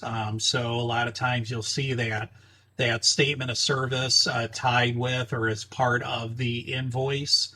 Technically, they're not supposed to be the invoice itself, but I don't know how the ODA really goes on with this. I mean, they're technically not supposed to be, but I see a lot of companies do this where they do disclose or have the statement of service and invoice all in one in the leave behind. So I guess they do it. So I guess the ODA looks the other way with it. And as a result of COVID, with COVID, we had a lot of things happen where, we had to abandon conventional practices in the past here. And so as a result of COVID, the ODA did say, at least temporarily, that emailing or mailing the information was acceptable, provided that the client received it in 2 to 3 day periods. So like I was saying with the statement of service, it wasn't considered acceptable because of COVID, because we wanted to minimize contact. You don't want to be going up and touching people's doors and mailboxes and things like that. So the ODA did make an exception on this rule through COVID, that as long as COVID restrictions were in place, you can actually email or mail the statement of service out to a customer. Keep in mind that once the pandemic subsides, though, like once we hit Governor DeWine's recommendations in Ohio, and they start lifting these restrictions, you may be required to return back to the leave behind statement of service that is legally required. Industry lobbyists are working, to keep electronic notification as a permanent option.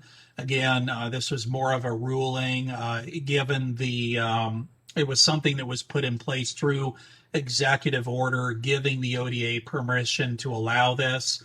That will rescind once these restrictions are lifted. But our environmental lobbyists and Ohio industry lobbyists are lobbying the legislature to actually put this in permanently. And I mean, it makes sense to me. I don't see why you cannot. Okay. We hit on this a little bit before in the turf grass maintenance section, but, types of equipment out there. when we're talking about lawn fertilizer or pesticide applications. You're going to have tank sprayers. These are bubble tanks or poly tanks or stainless or fiberglass tanks, usually in the back of a van or a pickup truck. They usually hold anywhere from 2 to 300 gallons on up. There are some smaller 50 and 100 gallon units that smaller guys or pest control companies may use. Basically, all the same concept. You have a engine or a motor, a pump, a reel, hose, and then you're using some sort of gun or a wand to apply the product. The smaller version of the tank sprayer would be hand cans and backpacks. So a lot of guys will use these, for smaller jobs or service calls, spot treating, things like that. Along the same lines on the granular side, we also have handheld spreaders. So, handheld whirlybird units that you can go out with by hand and apply product. The next step up from that would be your push or walk behind spreaders. Typically, these are going to come in either a poly-coated steel or a stainless steel option. Most guys prefer stainless steel because it's less prone to corrosion and rusting. But keep in mind that stainless is going to be considerably more expensive. So next up is going to be mechanized spreaders. So again, same concept as the walk behind or push spreader, except that it's an automated or a stand-on, it's self-propelled unit. And then when you graduate from these, you're going to move into your ride-on. This thing's touchy. Ride-on spreader sprayer units. So these units, as the name suggests, have the ability to both spread granular and spray liquid simultaneously. Typically, they're not going to be a high volume liquid unit. They're going to be a lower volume, like quarter gallon per 1,000 square feet, half or third of a gallon per 1,000 square feet. We can, in some cases, get up to a gallon or more per 1,000 square feet. But for all intensive purposes, usually about the most that you're going to be able to get away with on one of these is going to be about a half a gallon per 1,000 square feet, unless you make significant modifications to the plumbing and the pumps. It is possible, but just know that you're going to actually have to customize those units in order to make that possibility. The other thing that you'll see out there are ATVs fitted with tanks and application equipment.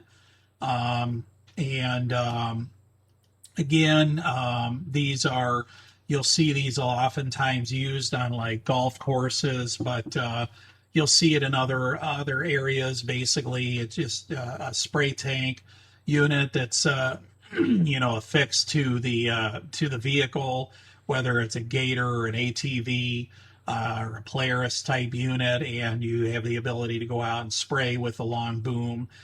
Use these a lot of times. You'll see them used on golf courses, athletic fields, and other areas where you have large areas of turf that need applications done. You also will see sometimes the use of tractors that have a turf trier so they don't rut up or compact the turf too badly. Again, the same concept as the ATV, just basically on a tractor. So the easiest way to apply product with the greatest margin of error is granular. So it's the easiest, it's the fastest, but it's also got the least accuracy and the least precision when it comes to doing applications. The benefit of it is, though, that it's usually a lower skill level necessary to apply.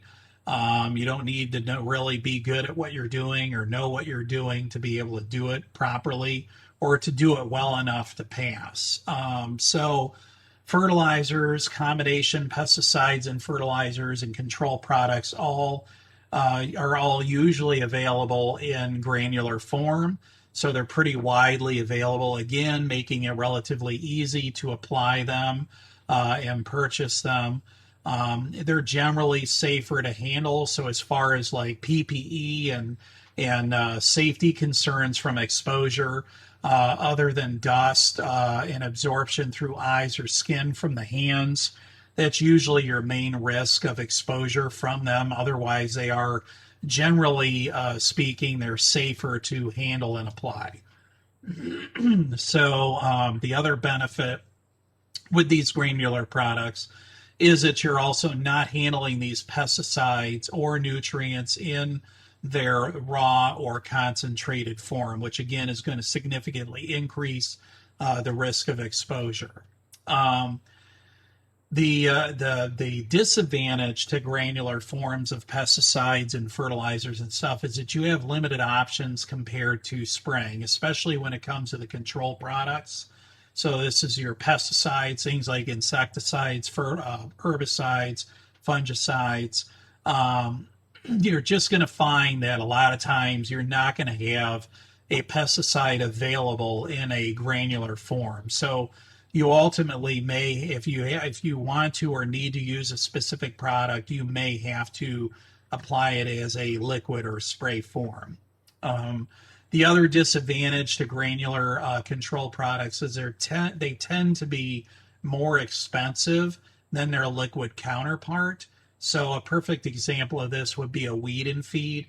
When you look at the price of a bag of a weed and feed type fertilizer, just even the herbicide component, the broadleaf herbicide component in that product is significantly more. So in this example with the 1608 with Escalade, the Escalade 2 herbicide that's in this product, you're actually going to be cheaper and more effective to actually buy the New Farm Escalade product and spray it through a hand can backpack or another type of sprayer. It's actually going to be cheaper and it's going to work much, much better than this granular weed and feed.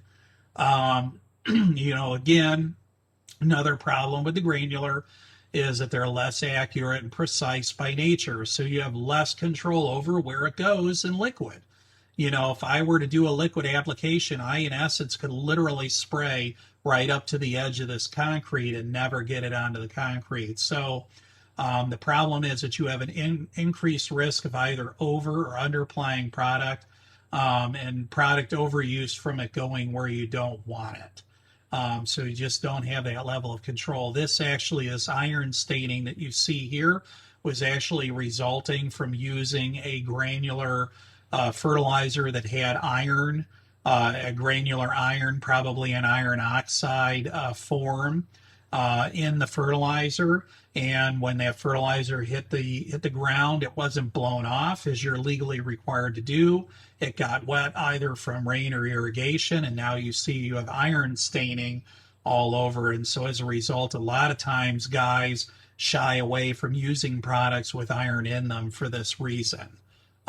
Generally, it's easier and faster to apply the granulars, though, than liquids, so that's why they're really popular, especially if all you're applying is granular and you have large areas, large acreage to do, like athletic fields or golf course fairways. You can cover a lot of ground very quickly when you use one of these, say like a Viton spreader or something like that. These can cover a very, very large area very quickly.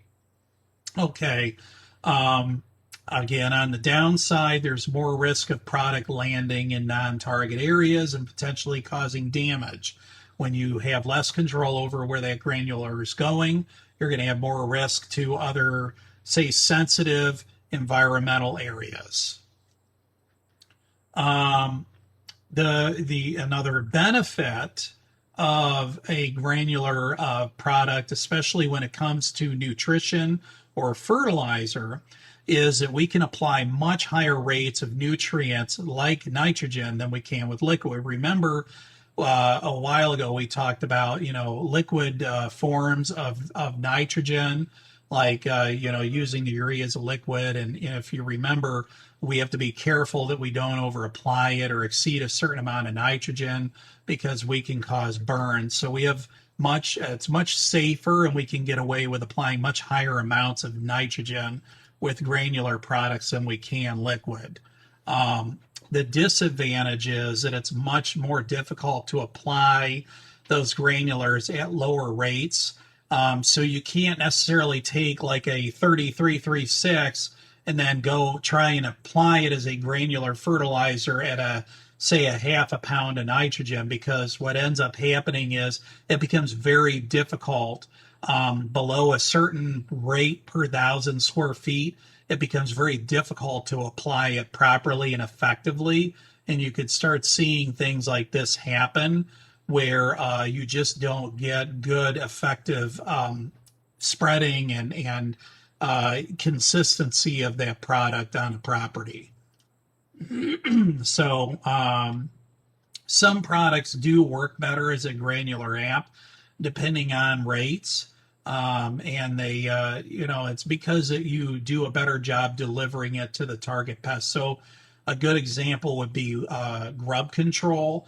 If we're doing a preventative or even a curative grub control, if we apply that as a granular versus a liquid, it's not going to get caught up on the canopy. It's not going to get caught up in the thatch. Gravity is going to help that product, flow or roll down through down to the soil level, which guarantees a much higher rate of success of getting that product into the soil where we need it to kill the grubs. So liquid control products can stay stuck on foliage, which isn't great if you're an herbicide, which is great if you are an herbicide, but not so great if you're a pre-emergent or an insecticide, especially something like a grub control. Again, like we talked about a minute ago. So keep that in mind. So depending on what you're trying to control, like crabgrass, that might be a great area to use a granular product versus a liquid that might get stuck to the canopy.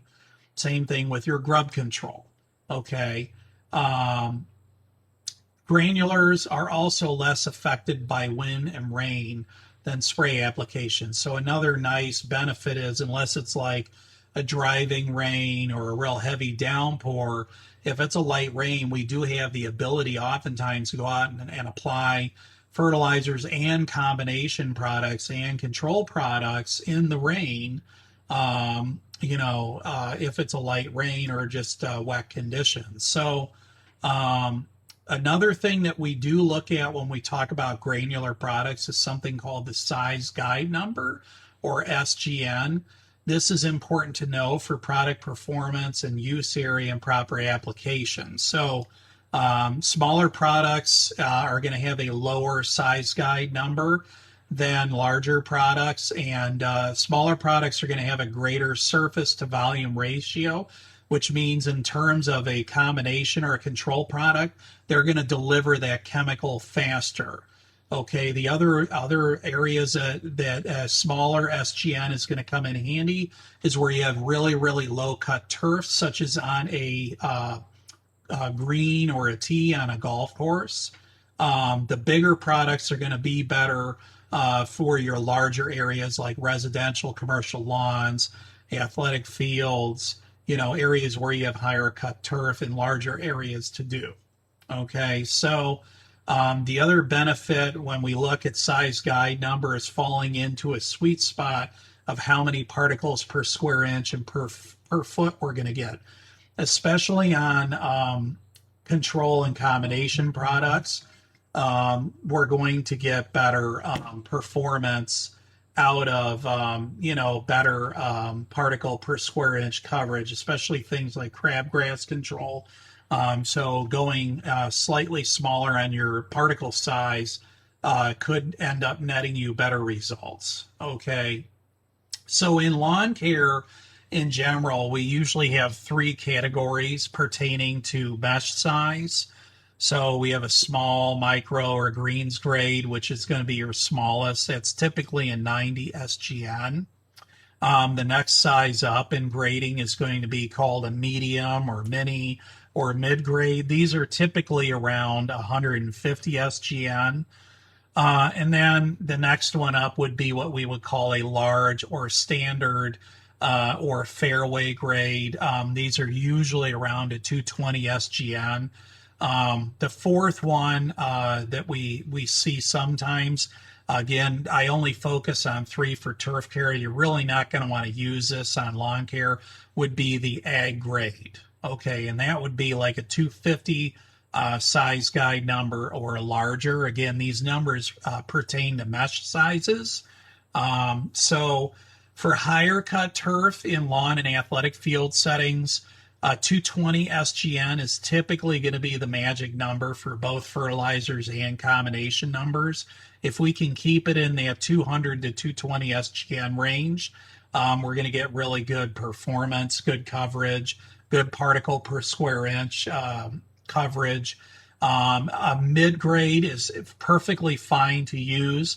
It could just be a little bit more cumbersome in lawn care to provide a mid grade, to apply a mid grade fertilizer, because they're a little bit lighter weight.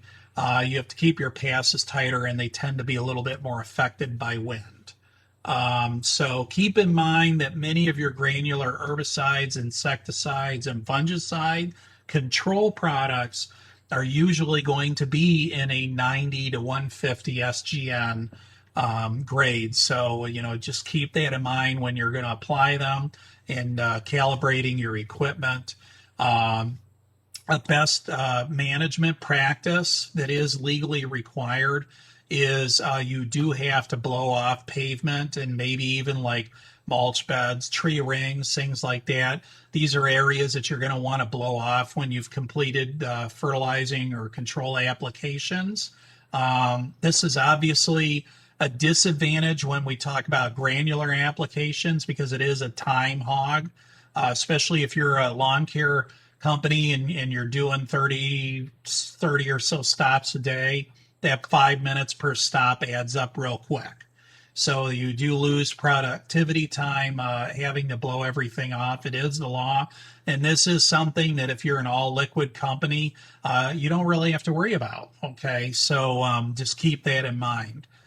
When we do talk about liquid lawn care, typically we're going to see guys running around with a spray tank and a hose and a lawn application gun or wand. They may use ride-on spreader sprayers or ground applicators set up for a high-volume liquid app.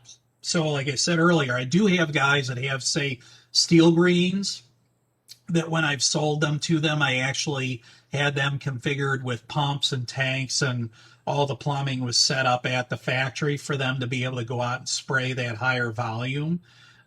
So standard units typically aren't going to be set up to do that. You may be able to do it from time to time, but as a rule, they're not going to be set up to do that, and they're not going to do it well. But you will also a lot of times see, especially on golf courses or in higher end athletic areas, you'll see these ground applicators set up for higher volume liquid apps. Usually when we're talking about liquid apps, we're trying to apply it with a finished spray volume of 1 to 2 gallons per 1,000 square feet. So again, we're not going to be able to do this effectively if we can only spray it a quarter or a third or even a half of a gallon per 1,000 square feet. Especially when it comes to the nutrition side of it, we're definitely going to want that. And keep in mind, a lot of control products may actually require higher rates, sometimes even 4 or 5 pounds per 1,000, or I'm sorry, 4 to 5 gallons per 1,000 square feet of finished spray volume to effectively deliver them. Disadvantage or drawback to liquid apps is you're going to be limited by the amount of N that you can apply, usually no more than a half or at most 3/4 of a pound of N per 1,000 square feet to avoid injury. Because you are applying solute to the leaf surface, and that is going to dry out, and it is going to be left on the surface of that plant. We really don't want to really go much above a half to 3/4 of a pound of N per 1,000, because we run the risk of burn. Additionally, we may want to go even lower if it's going to be a hot mix. If we're putting herbicides or other things in there, we may actually increase the risk for damage. We're also limited by the solubility of water. So still, when it comes to things like urea, you can still dissolve 900 pounds of urea in 100 gallons, but that number is going to start dropping significantly as you start adding other things in. So just keep that in mind. You're also going to be limited by temperature extremes You can't spray when it's above 80 degrees for a risk of burn. Again, you also don't want to spray when it's below freezing because your tank and your lines and everything's going to freeze up. Plus, you can also cause freeze damage to the turf. Um, the advantage of liquid applications is they are, like I said before, going to give you the most flexibility with products you can use. Calibration is going to be critical for accuracy. You can really go off in the left field in a hurry, either over or under applying products if you are not properly calibrated. So you absolutely want to make sure that you are calibrated accurately when you're doing liquid apps. You also want to be more precise. So you're going to game up on your skill level with this stuff because you don't want to overlap too much, and you also don't want to go too far in between and not overlap enough. You also don't want to go too fast or slow because, again, just like in this picture, you can see bad things can happen in a hurry when we're doing liquid applications. And this was actually, you can see this was a liquid fertilizer and probably weed control application that was done. And you can see the skips and misses as a result of not having precision. Okay, so keep in mind too along those lines that an applicator walking lawns may be a 1 gallon per thousand in the morning, and 2 gallons per thousand by the end of the day. So as that day lingers on and it gets hot and that applicator is getting tired, they're not going to be applying product at the same rate at the end of the day as they were at the beginning of the rate. And you're going to want to kind of maybe look at both scenarios and calibrate them a couple of different times of the day just to see what that sweet spot is. The other thing too is, applicators are human beings and they are inconsistent from day to day. We all have our good days and bad days, and applicators are no different. And so they may be off from one day to the next, again, playing foul with when it comes to precision and accuracy. Another thing that we have to be very mindful of with liquid applications is drift. Drift can be a real big problem, especially with air inversions and windy days, because again, that drift can blow onto sensitive plant material in say a garden bed or something and end up killing something, and next thing you know, you're going to have a problem with a client as a result of that. So ride-on application equipment can greatly improve application speed and consistency and overcome some of these knowledge and skill set deficits. Okay, so that's an important thing. That's one way that I really target the fact that we have labor shortages right now and that we're not necessarily being able to hire the best people. You may not be able to hire the best, most skilled person to do the application work, but if you buy really, really top-notch equipment, that might overcome some of those deficits and give you better assurance a job's going to be done properly. It's not a fail-safe, but it does help. One advantage or disadvantage of liquid is depending on how you're set up and what you're trying to do, it may require big trucks and big tanks. You may have to carry water around with you wherever you go because you're not going to be able to fill out en route or on site. So you're not going to want to necessarily have to turn around wherever you're at and run all the way back to the shop to refill. So just keep that in mind, what you may need in order to be able to fulfill your daily production goals. When it comes to ride-on spreader sprayers, specifically, again, these are huge time and money savers. As I've said, it also allows you to overcome some of your skill set issues when you're hiring less than ideal employees. There's a few different kinds out there readily available. These aren't all of the models that are out there available, but these are some of the bigger names. So, excuse me, these are companies like Permagreen, Turfco, Z-Spray, Steel Green. These are some of your main ones, national, with a national presence out there, at least a large regional presence out there. And the benefit of these is that they obviously give you the best of both worlds.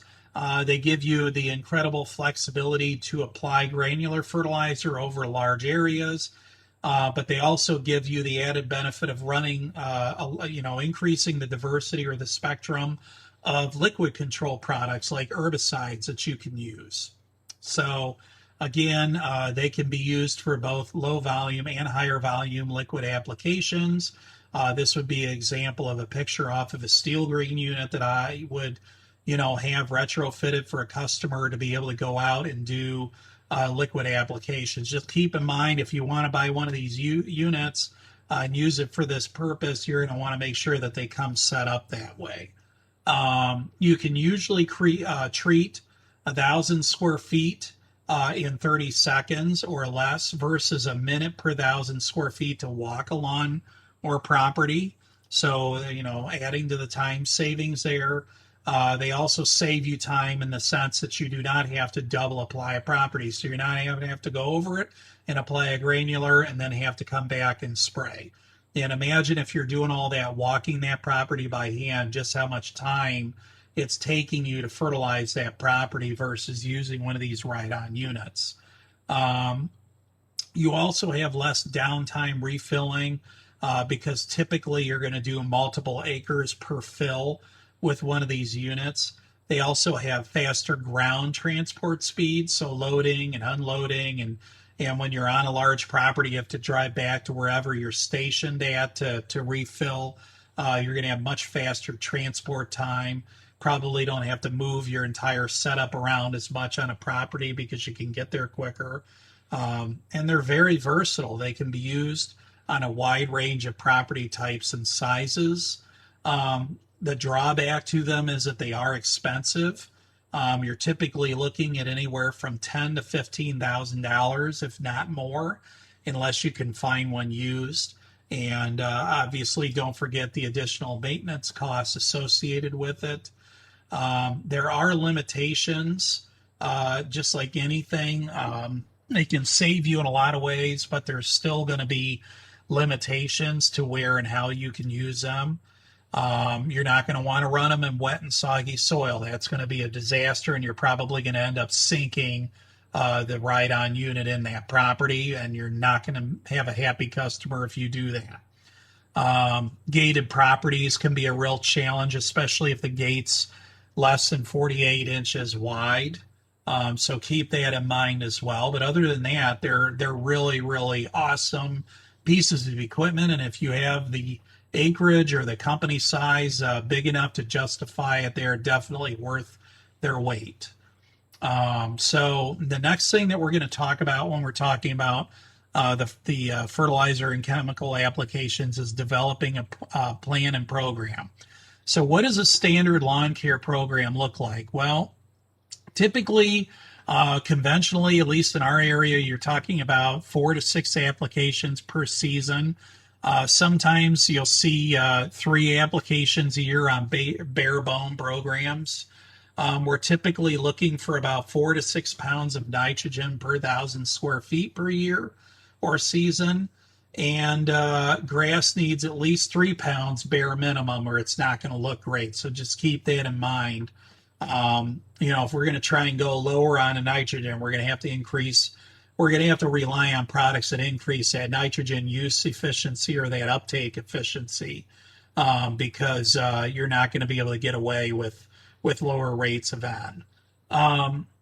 We're typically on a standard program, you're going to have a pre-emergent for crabgrass, usually in combination with fertilizer, and you're also going to have broadleaf weed control as part of your standard program. Some guys may include, and you may want to include, a preventative grub and surface insect control application in there. Sometimes guys are using this in lieu, like maybe on a standard program, they're cutting out one of the straight granular fertilizer applications, and then for an additional charge, they'll put this one in. Another thing that you're going to want to consider is you're going to want to plan or budget for at least 2 service calls to go clean up difficult to control weeds and properties. you may want to consider using a preventative fungicide application if it's a property that's prone to problems or if the customer is demanding. So, another thing to consider.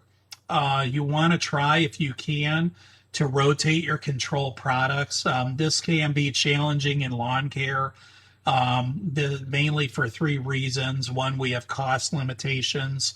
We might have products to use that are great, but they're astronomical in price, and they're just not going to be cost effective for a lawn care program. There may be limited chemistry or limited labeling available for use on turf, or we may have limited application methods. You know, but the takeaway in that is that just like anything, you don't want to get too married to your plan, because weather patterns will change, and that changes how and what you do in lawn care. We have to be flexible to some degree. We can't say, well, this is what I'm going to do, and this is when I'm going to do it, and how I'm going to use it, and when I'm going to use. So we do want to maintain a certain level of flexibility as much as possible when we run these programs. I would recommend not trying to stretch treatments out much past 6 weeks. When we talked about our nitrogen release technologies, keep in mind, for the most part, unless you're using something that's specifically designed to go longer, about the most that you can effectively expect to get out of a fertilizer application is about 5 to 6 weeks typically. So, we start going out much past 7 weeks, you're really stretching that grass thin. Another guideline that I use, especially when I'm dealing with commercial applicators that are out doing like residential and commercial treatments for service, is, excuse me, is that I try to maintain material costs at or below 25% of revenue, to make sure that pricing is appropriate. So whenever I'm creating programs, I'm trying to see, okay, where are you trying to price stuff, and I'm trying to keep material costs at or below that 25% threshold. So again, hit it again, over and over again, beat the dead horse. Consider running a soil test on new customers when entering into a new role. Okay. So if you're new to manage a property, and you're coming into some, like, say you're going to be lucky enough to go work for the Cleveland Browns and you're the new guy taking over as head superintendent, or a new golf course, I definitely, as a good starting practice, it might be worth running a bunch of soil tests just to see what you're walking into, or at least finding out if any have been done recently, and looking at that. I would also consider, anytime I'm a service provider and I'm picking up a new client, I would definitely consider running it at that time too, just to get a good base point on that client. Make custom tailored recommendations on an as needed basis. So this is another thing when you're running these programs, especially if you're doing it for profit. You're not going to be able to a la carte every single person. So we're going to try and, I hate to say it, but we're going to try and come up with a kind of a general cookie cutter program that we can use for the vast majority of properties. And that's because you don't want to try and make that one size fits all program for everyone. The standard program is going to work on 90 to 95% of properties. So again, when you're making your recommendations on an a la carte basis, that's why. So you're only going to do it as needed. So if that property is failing for some reason, that's when you're going to want to go and really try and get to the bottom of what's going on and how to address it. But generally speaking, 90 to 95% of your properties are probably going to be okay on your conventional program. Always use a cost benefit analysis when making purchasing decisions. Is what I'm doing already working? Is it working? Like, before we consider looking at new products, and because I do have guys that every time something's new, they want to jump right on. So, we want to make sure, is it working?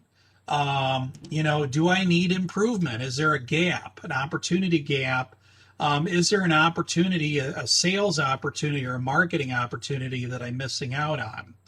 Would spending a little bit more money on the front end save me on the back end, right? And what is the customer willing to pay for ultimately?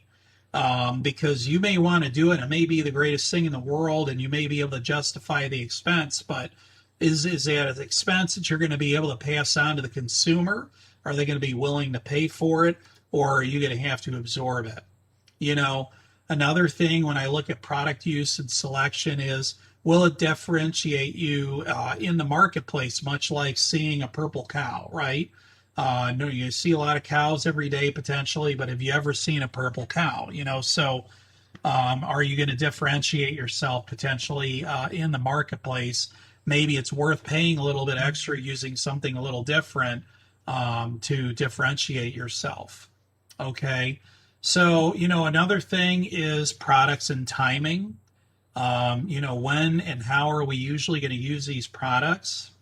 Pre-emergence would be usually the season start off. We're generally talking about using prodiamine and dimension in turf.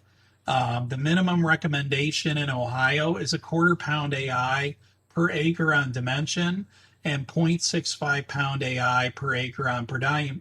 Now, you can go higher than this, but again, going back to the past, previous discussion a couple of slides ago, doesn't make sense. Is what you're doing working? Is it a is it a cost that you're going to be able to pass on, or are you going to have to pay for this? So it is more necessarily better. Ultimately, are you going to get better results running a higher weight rate? So usually, I'd a minimum recommend to guys 0.25 per acre on dimension, 0.65 AI per acre on the prodiamine. Prodiamine, I will recommend it for guys to get out earlier in the spring because it is going to hold up better in early spring applications because it takes longer to set up in the soil. It's not as readily soluble. It does take it longer to get into the soil, so it is gonna last longer going into the spring. And it's also dimension is better for late spring, early summer. It sets up faster. So if you're coming to the end of the game or we have an early warm up in the spring where you're like, oh crap, I got to start worrying about dimension or crabgrass, dimension might be a much better fit for that window. It does have early post control on crabgrass. But the reason I don't necessarily recommend it as much early in the spring is because it's not going to hold up as well against the heavy spring rains. So it is prone to getting washed away if we get heavy downpours, which we do tend to have in March, April, and May. So you can put it down in early spring. You just want to be mindful, and you may want to go a little bit heavier than that quarter-pound AI per acre rate, maybe 0.38 pounds AI per acre rate, versus that quarter pound if you're going out earlier in the season. Both of them work equally well. And the way that they work is they don't actually prevent the seedling from germinating. Basically, what they do is they kill it when it does. So you need to have enough of an active ingredient threshold in the soil to prevent breakthrough, because once that level starts breaking down, whether it's being washed away, like we talked about the risk with dimension, or in season from microbial degradation, just eating away at those molecules and breaking them down, once that threshold drops below a certain point, it's not going to prevent that seedling from germinating. That's true with any pesticide in general. So both of them are going to fail for the same reasons. The breakthrough threshold, typically when we talk with manufacturers guidelines, they don't consider a breakthrough unless it's more than 10% of the acreage. And this does not include high stress areas like tree lawns, curbs, driveways, sidewalks, other areas that tend to take abuse more than, say, in the middle of a lawn or yard. So we consider it breakthrough when the product was applied too early or too late, or there was too much rain in a short period of time, or the ground dried out, cracked, or from loss of canopy or dieback from scalping. So typically, like in this case where we see grub breakthrough in this picture, this would be an example where this occurred because one of these scenarios happened. So most manufacturers will offer some sort of credit to pay for product to fix if they determine that your claim is valid. So they have to decide if your claim is valid, but they don't pay for your lost time or business. So keep that in mind. They're only basically going to pay for you to go out and get product to treat the area that you have breakthrough on. Okay, so one of the things that I see going on in Northeast Ohio is that I am seeing weather and climate shifts, and some service providers are moving toward things like 2 pre-emergent applications in the spring. We are also, when it comes to like grub control, we're looking at changing timing versus using more product. And another concern that I see going on is that we may have to start increasing rates, because sometimes when I see issues with breakthrough or other problems, it's because the rates were too low to begin with. Maybe they just were told bad information at some point or misread the label and thought that they could get away with a lower rate, and they couldn't. So is your equipment properly calibrated? You want to check on that. Make sure that that didn't contribute to breakthrough. You can come back and reapply more on properties treated in the first few weeks in the season. So when we're talking about crabgrass pre-emergent specifically, one strategy that I've had with guys is sometimes those people that got done really early on, maybe we come back and do a follow-up application later on in the season. So if the weather was kind of gunky through the spring and maybe some of those early people, it just went too long from the time you put that on, or it rained too much, we can employ a strategy of going in and reapplying toward the tail end on that product. Another benefit with this, with the pre-emergent, is if we're doing liquid applications and we want to say come back around, do a follow-up, or we want to do a second total spray, we have the ability to actually mix that liquid in with our broadleaf weed control if we're total spraying that property. So that's kind of a nice benefit. We can also do something called band applications in areas prone to failure. So you could actually go out and just apply pre-emergent along your driveway, sidewalks, tree lawns, things like that. If you have the flexibility to do so, we can actually apply those products in those areas to help control it in those high risk areas, because it's guaranteed in those high stress areas, like along paved areas, that product is going to break down and fail prematurely. Typically, when you're blowing off your paved areas, you're going to blow and you're going to have a little bit extra of that product if you use a granular pre-emergent built up along those areas normally. But even still, they are frequently prone to failure and crabgrass breakthrough in those areas. So just some things to keep in mind, and this concludes this portion of our discussion.